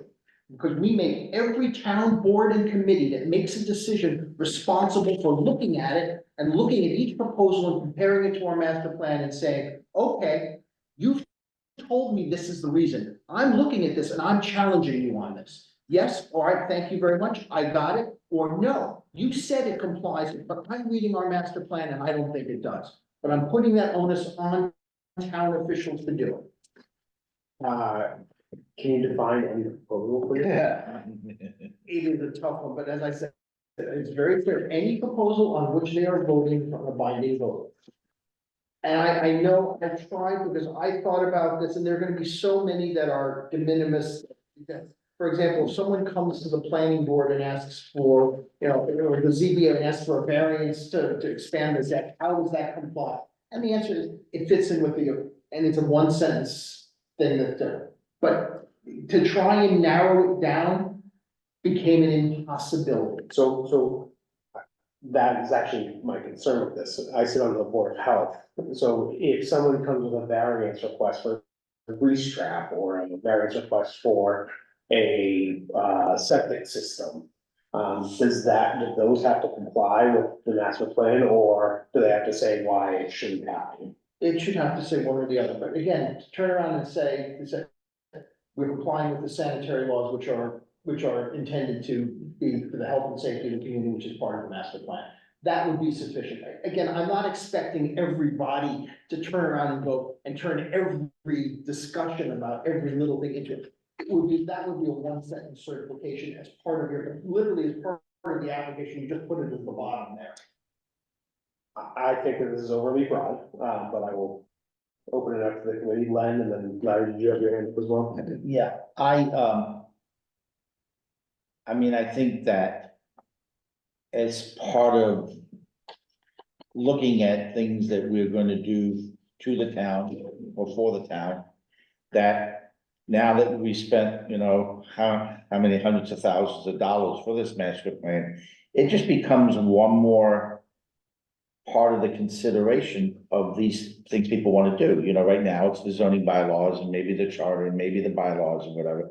This is that, and I think Steve is correct. In a lot of cases, it's just going to be, you know, just a check. In other cases, it may be a more deeply involved, you know, review and understanding. But I don't think it's, I mean, I read this and I'm not sure how it can just, maybe there's a way to simplify what you're trying to do here into less words.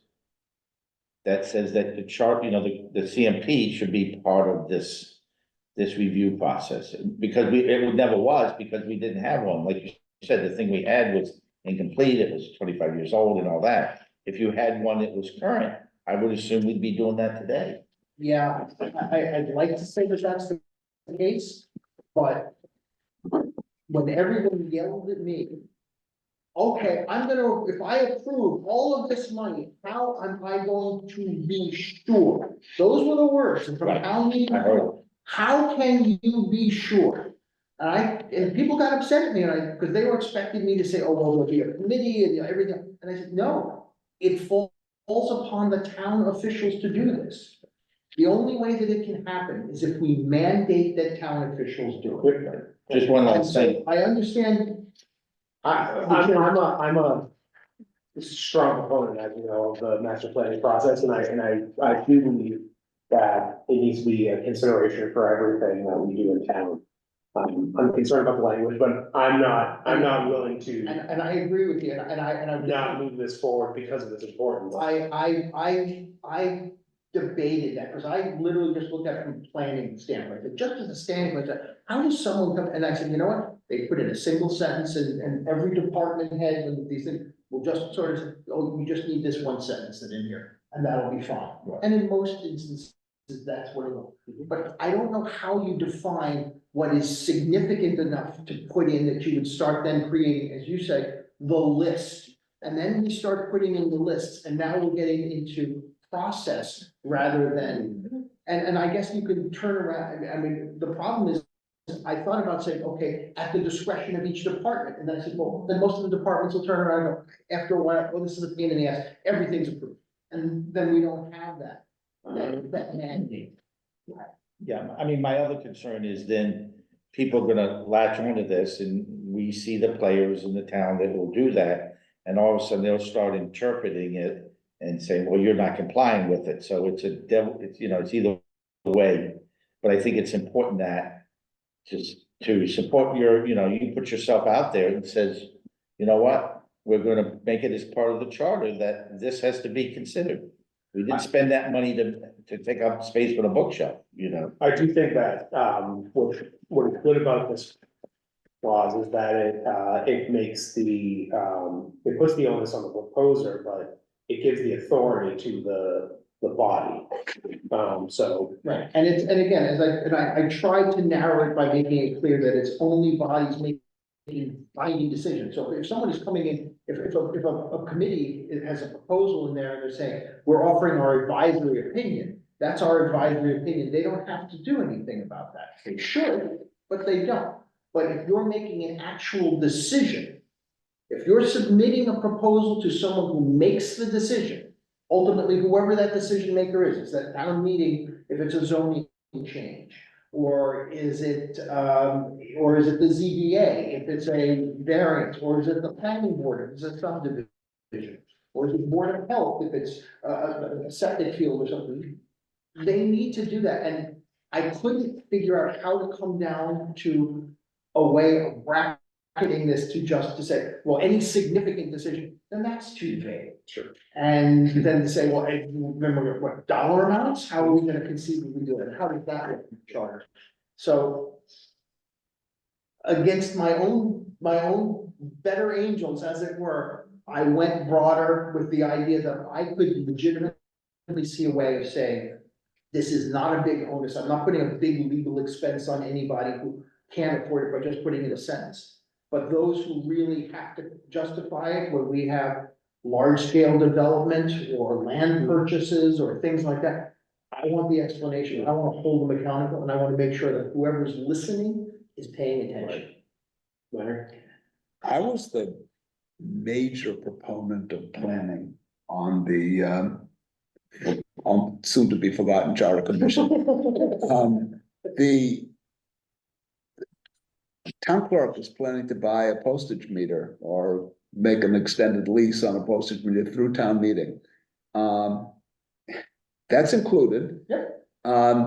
Which means that the danger that we're facing is that there, exactly what you said will happen. And I'm not suggesting that I have an alternative, but there's gonna be a checkbox. And it's just one extra statement, which is fine, but we should realize that this basically is the honor system. And people are simply going to, you give them the checkbox, they're gonna put a check mark. Postage meter is definitely part of the long-term planning of the town, whatever. And that's okay. But you'll be able to say to people, it's in the charter. And the only problem is that it won't have any force. Other than moral. True, but again, It's a statement of our commitment. it's a statement of our commitment to the Right. master plan. I'm Yeah. gonna vote, if there were a vote, I would vote for it, but I still think that needed to be said. I hear you, and as I said, I tried, in my heart of hearts, I tried to come up with anything, and I can tell you that at points I had 5 windows open and 6 different versions of it, and I said, I'm killing myself and I'm not getting it. Martha? So again, my question is, we're not the only town with a comprehensive master plan or a charter. And what do other towns do? Other towns do so many. How do they enforce their? Well, that's not our scope. Look. That's not our scope. Our scope is not to enforce. Our scope is to Oh. recommend what we will put into the charter. Enforcement is someone else's problem. Yeah, Oh, your so I question is, misspoke how do they enforce their master plans, or can they? Or Nobody, propose. nobody else put this kind of language in a charter, because first of all, there are no other towns our size who have a master plan the way ours is. So there are. But many even towns- a smaller one, that would be an example. Most of them, the smaller towns. So I'm saying that maybe They'll have they an rely ongoing- on what Larry was just talking about. They have an ongoing master plan committee, and they require that all plans be submitted to their master plan committee. But again, they also have 4 different land purchases in any given year, and maybe 1 or 2 municipal projects. We have 70 land purchases in any given year and hundreds of municipal projects. We can't do it. I think, Martha, that I think what we're trying to say is that it will be part of the consideration for any development Yeah, in the I town. understand that. Right. I do. I was And- just wondering about other charters. No, I other understand that, towns. but the checks and balances are, it comes before Lee's department, or it comes before the planning board committee, it comes before the ZBA, it comes before any other committee. For the select board. It comes before the select board, and if they look and say, well, did you take into consideration the restrictions or the requirements of the CMP? And if they didn't, that's the checks and balances. Now, people can try to, hoodwink you and do things under the table and all that, but they get caught. Eventually, they get caught, The other thing, of course, is by putting it in the charter, we are also giving the residents the right to stand up and say, hey, wait a minute, you considered this. It doesn't have this statement. Right. You're giving the residents that extra voice where those people can turn around and now say, because one of the questions was, I said, well, it's our elected officials who have to do this. So then the next question was, how do you hold the elected officials responsible? Well, the best way to do it is to put it in the charter and say to them, you have to follow our charter. So what I see is it's the same thing that was in the commissions, it's just a much shorter version. There still is. Well, actually, what went in the commissions was they literally had the only things that were responsible to be verified from the master plan were those things under the control of the Department of Planning and Development. And only the planning, and then only the chair of the department head was the one who was solely responsible. And I didn't believe that that was workable, and I mentioned that. I appreciate different sections, I don't. Well, I don't want to go back to the I chart. don't want to go back to that, but what I'm trying to say is, right, so what I'm trying to say is, I'm making this, my proposal is to suggest that we make all town officials who make decisions responsible for following our master plan. It falls on them. Whether they do it or not will remain to be seen, but at least we're saying part of our culture in this town will be, you better look at this, because we, the residents, will be watching, because we know it's in there. And that's why, although I believe overly broad, I was for it. Anything else? And I will too, because I don't want to go back to the No. longer version and. Excellent. 3-14-7, which was formerly 6. Do you want to explain what you hear, Steve?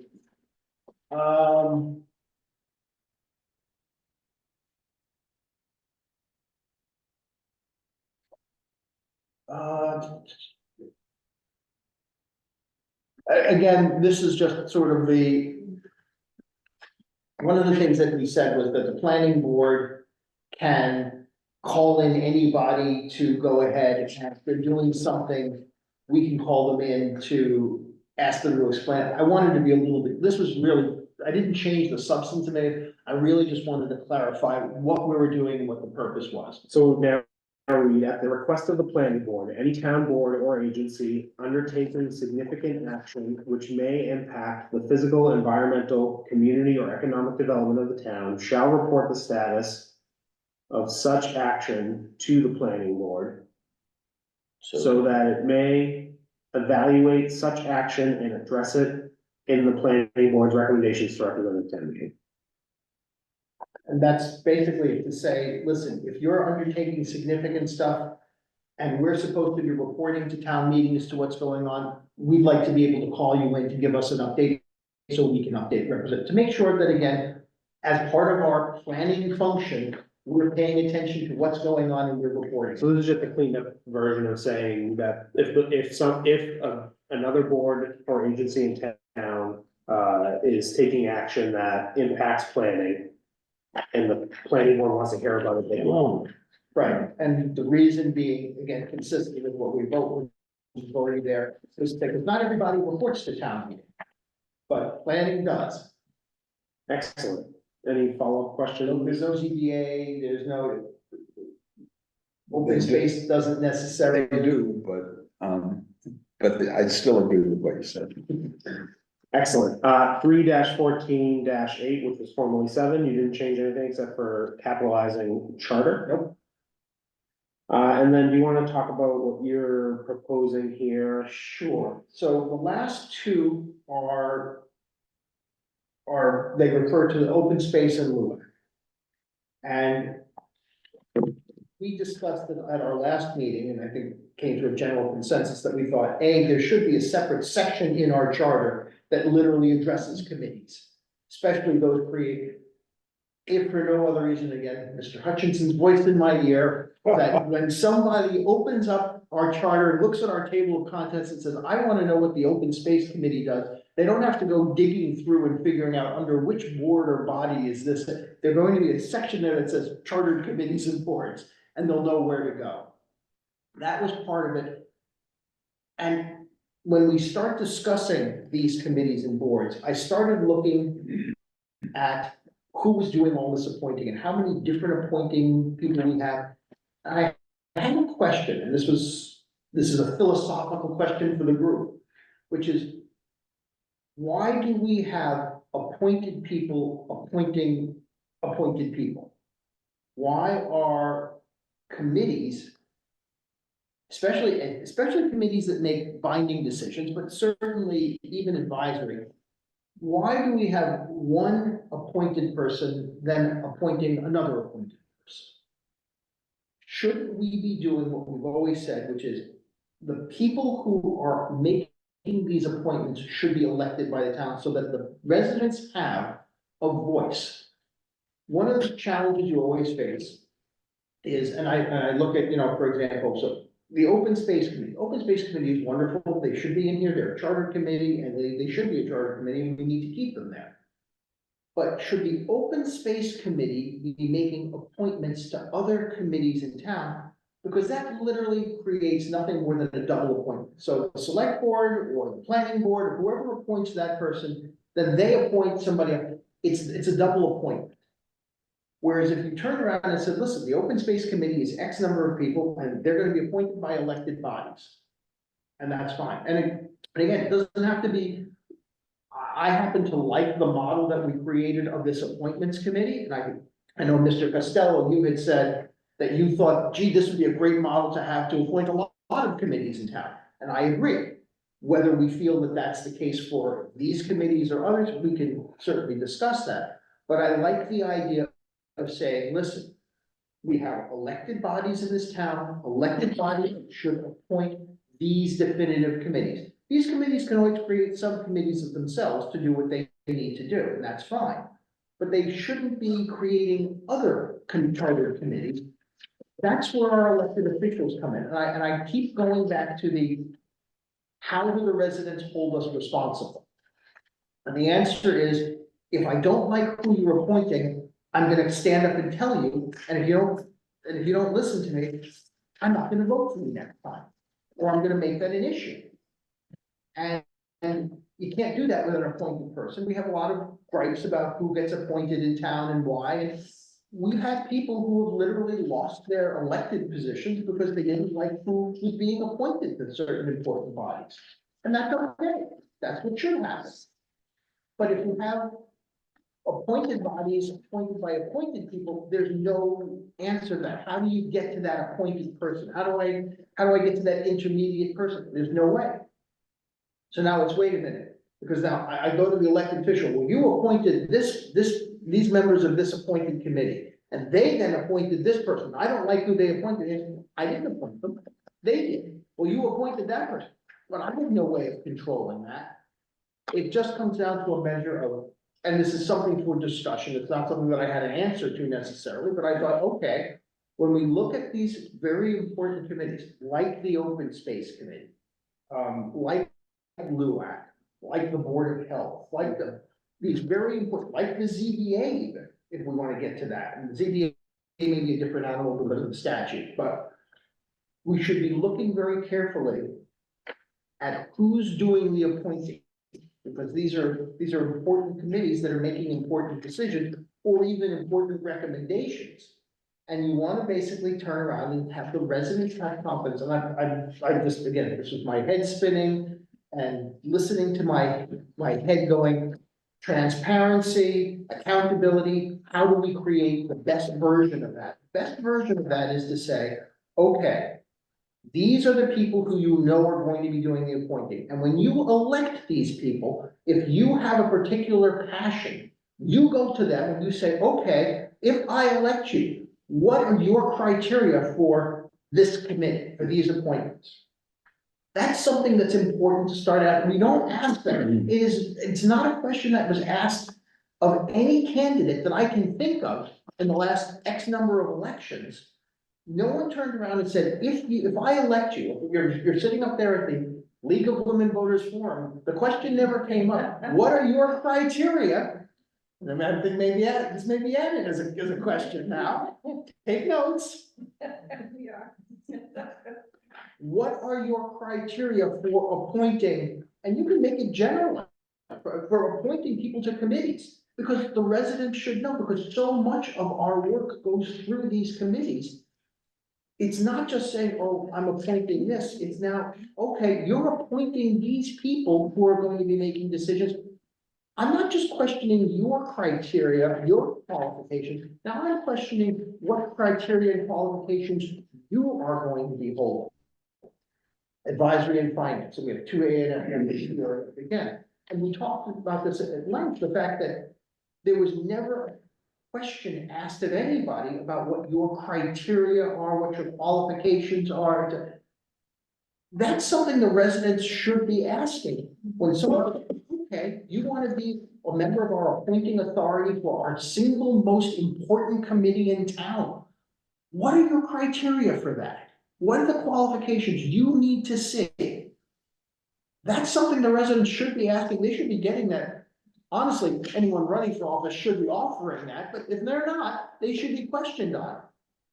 And I feel that that was just something that came to my head when we started talking about these committees, so it's so important. And I don't have a problem with saying, okay, you know what, we're going to vary it, because some of these committees, like open space, is, you know, when you have a committee that reports to a particular body, maybe that body has more votes than another, or more seats than another. I'm okay with that, that's perfectly fine, that makes reasonable sense to me. But why would it be that I'm saying, okay, if you're reporting to the planning board has open space and we get 5 of those, we have the vast majority of them. Literally a majority. So the planning board is then deciding who the 5 people in the open space, and if the open space committee is, then literally they might as well be appointees of the planning board. Because the majority of the open space committee is appointed by the planning board. The planning board can essentially turn around and go, we're only gonna appoint people who are gonna appoint this type of person for this committee. So I'm just trying to cut that middle person out. No more coffee thing. I know. I mean, like. All right, so that's, so you've opened a Pandora's box that I'm gonna close. I agree with many of the things that you said, Steve. I'm not, I don't wanna have a conversation. We don't, but that is the short, that is the long. As to why I said, So rather than address these tonight, I think that when we move these to that section, we should be discussing all of those committees in that section. Absolutely. With that in mind, we should literally be thinking about that as part of our. And we did that for A&F, and in the commission, they said form a committee, and I think it needs serious consideration. So I agree. So we'll come back to that part of the discussion. We do have a public comment. Ms. Davis, did you want to say something? You're muted, Ginny. No, I think I'd rather listen. It's just, I agree with what Steve said, and the fact that, in fact, David and I have talked about that very thing, haven't we? So it's really, that really is important, but also it can boomerang. I mean, I have great reputation about the appointments that will come in June. So it's not easy, but things sometimes become so political. So you know, it's a grave thing, and it's a new way to look at it. And Steve's right. We should approach people who are being elected and ask them those questions. So thank you. Thanks, Ginny. I do want to do one thing, if you wouldn't mind scrolling down, Rob, under 3-14, now -10, formerly -9, under the Land Use and Acquisition Committee. We had Mr. Watkins come in to an earlier meeting, and so I don't want to lose sight of this. If you wouldn't mind, after, in the 3rd line, after general laws, comma, would you mind adding in the sentence, And in other instances, as requested by the town manager or the select board,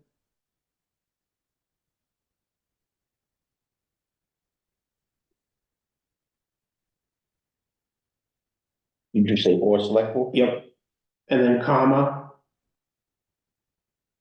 And then we leave it at that. That's what the request was, got a blue act. I can.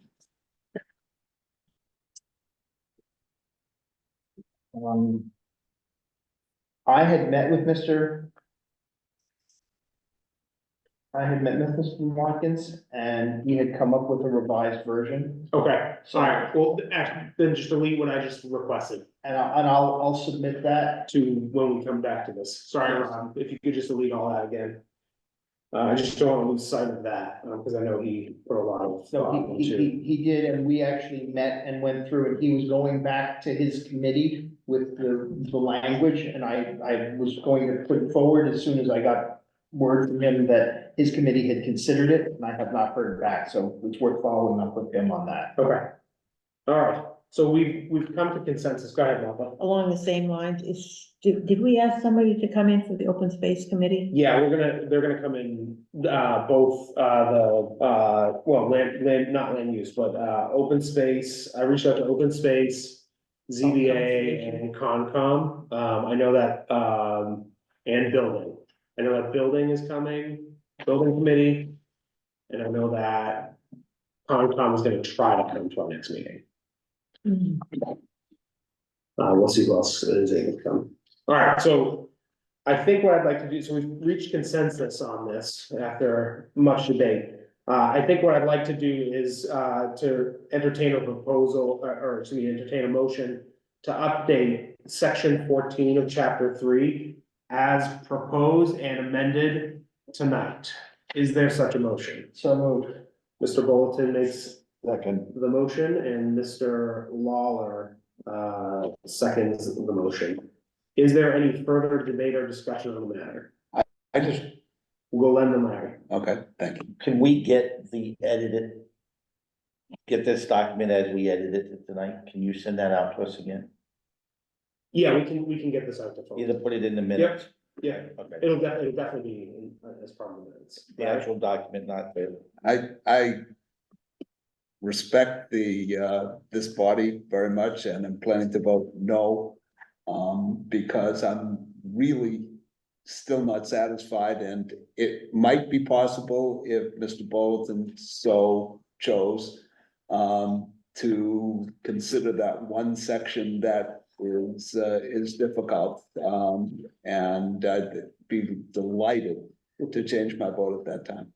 Thank you. Thanks, Larry. Any further discussion? Hearing and seeing none, I will call the roll. Mr. Bolton. Yes. I will note that Mr. Hanlon and Ms. Cavaco have both dropped off the call, so they are no longer present. Mr. Costello. Yes. Oh, there you are.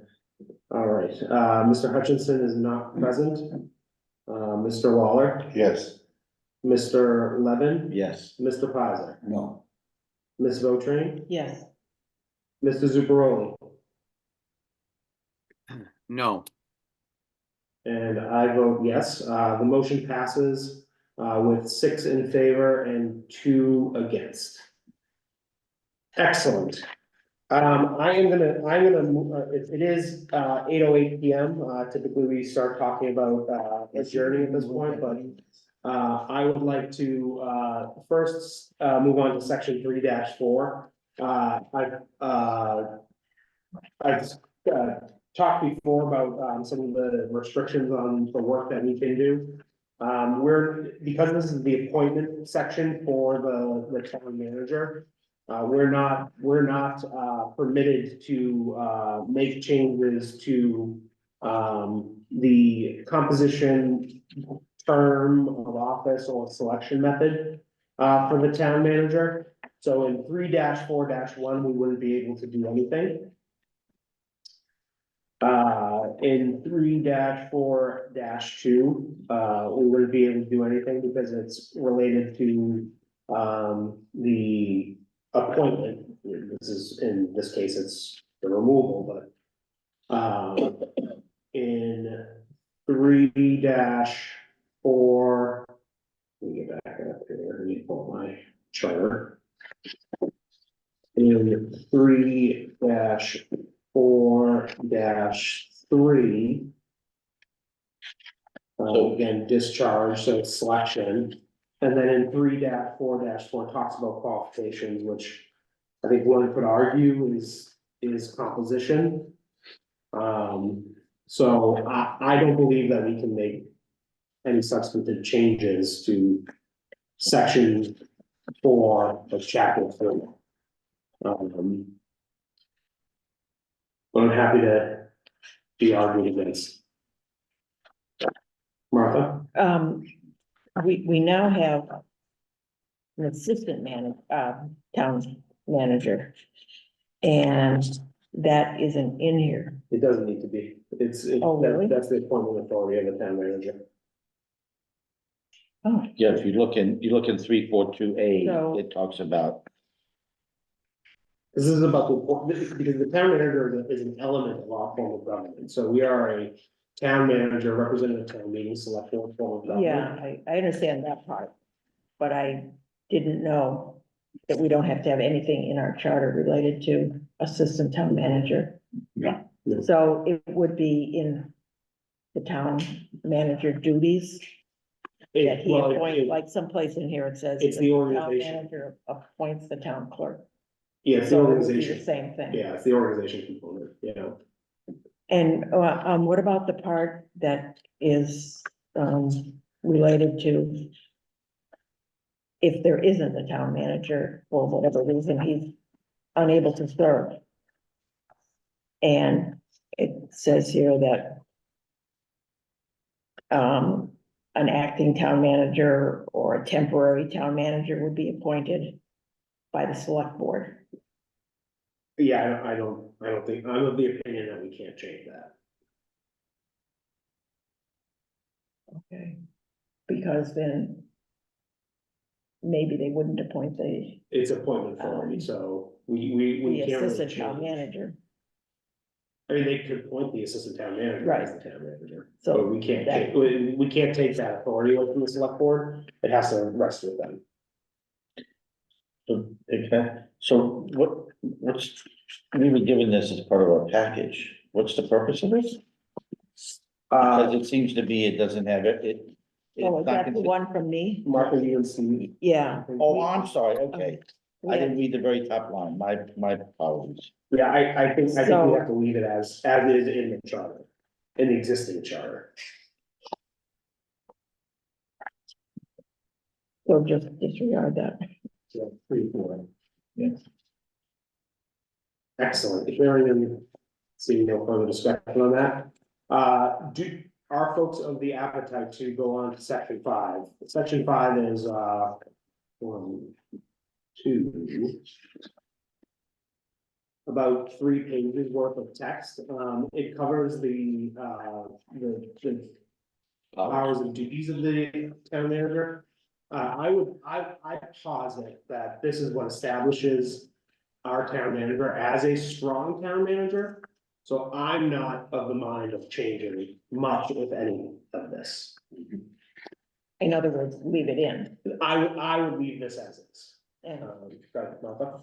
I support leaving it in because there's nothing in our, human resource department information. That's, Yeah, I think this is But- where we've eliminated other iterations of something like this. This is not necessarily his job description, it's his powers. Right. Which I think is separated apart from what he does on a day-to-day basis as the actual leader of this. Of the administrative wing of this town. and I agree with that, except I would suggest that we organize it like he proposed for the commissioners. And everything that's in our current charter related to section 5. All, you know, A through V, I believe it is organized in a different way, so that it's much more understandable and user-friendly. There's no word change, that I went through the whole thing. There's nothing except a different organization. I don't work from the chart commission's documents, so I don't know what you're referring to. So if you have a motion, I'm happy to. Well, I'll just copy there. That's all I'm suggesting. To me, it makes total sense. So are you suggesting that we reorder the letters? Yeah, I'm looking at it, David, just to help Martha. Essentially, there's just some ways this was I think it's more of a, you're right, organization, but formatting. right. It's a little hard to read because it's kind of just jumping from one thing. You know, there's no indentation, there's no subheadings and stuff like that. I mean, if you go back and look what they did, I have it here.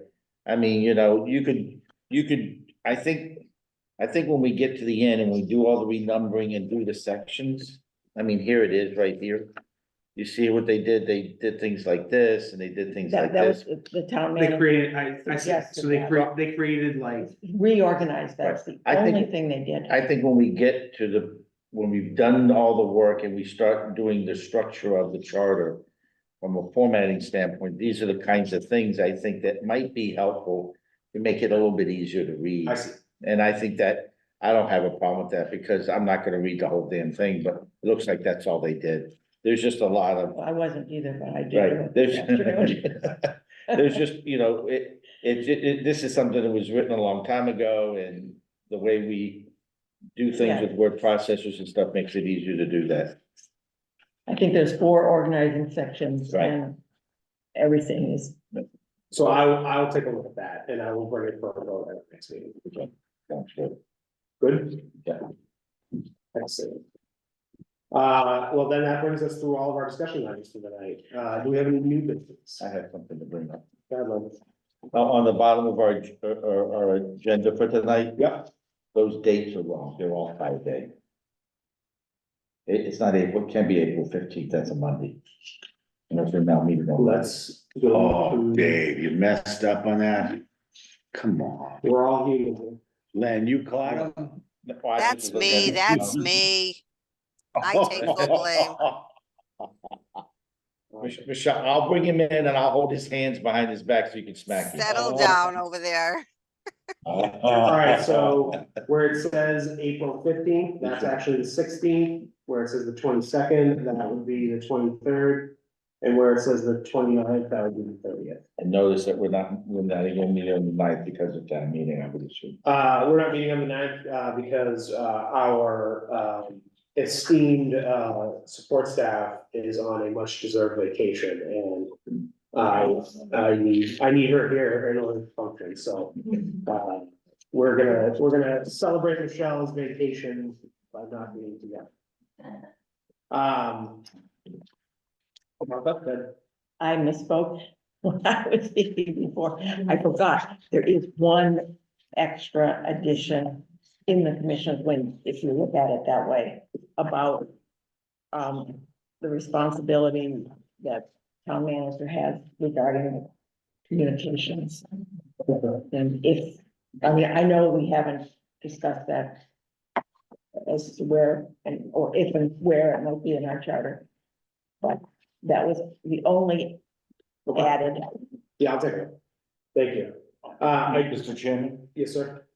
I think we should be very aware of going down a slippery slope of referring to the Charter Commission document at all, but if you want to take a look at it, that's fine. I just noted to the committee that it's going down a slippery slope, and I just. Agreed. As I have said many times, we're not working through the commission's document, but I am happy to take, Well, you know, I get have also said otherwise, that I do not reinvent the wheel. Excellent. So, under old business, I do have one announcement. I spent a long time on the phone with our general counsel and the actually our town council and the attorney general's office. regarding the moderator and the assistant moderator. As you folks know, we have previously, made the, opinion, through Kate, our town council, that we wouldn't be able to make, major modifications to the moderator's, selection, process, as he is a de facto member of the legislative branch of government. That was, supported, I wouldn't say confirmed, but supported by the Attorney General's office, based on the charter provision that he or she is the tie-breaking vote at town meeting. And we had gone to them because the current charter allows for the appointment of an assistant moderator immediately following the town election, but subject to the confirmation of the very next town meeting, which could be in many cases, not until the October town meeting. So we essentially don't have a confirmed assistant moderator for almost half the year. Kate and I found that to be a gaping hole in our charter. But given the opinion we rendered on the moderator, the Attorney General's office believes that we should follow the same fact pattern for them, because that person could become the moderator, and could then become, and would then become a de facto member of the legislative branch. So while this very poorly written section, could stand some significant change, unfortunately, I don't believe that we can do that, so, we'll have to chalk it up to, past iterations of charter commissions and committees. Leave it unfold in the bag. But hopefully a future charter commission will be able to, fix that. Is there any other old business? Just to follow up on that, we could make a recommendation to town meeting, because it's not only a charter commission that can make such a change. The legislature can, so I mean, it could be done in that fashion. Yeah, the Attorney General said, the Attorney General's office said that we should follow the same standard that we're doing for the moderator, for the assistant moderator, so. Kate, so essentially what they said is we're not in a position to disagree with the opinion of town council. Town council has said we're not gonna do this for the moderator, therefore we should apply that same principle to the assistant moderator, so we could. And it was a very long conversation where it could be done, was said many times. Can I ask But with whom you spoke? Kelly, Kelly. I think it's Kelly, yeah. Yeah. Dunnigan. Dunnigan. We spent 90 minutes on the phone, about this one section of the charter, so. Is there any other old business? Hearing and seeing none, I'll call this meeting without objection adjourned.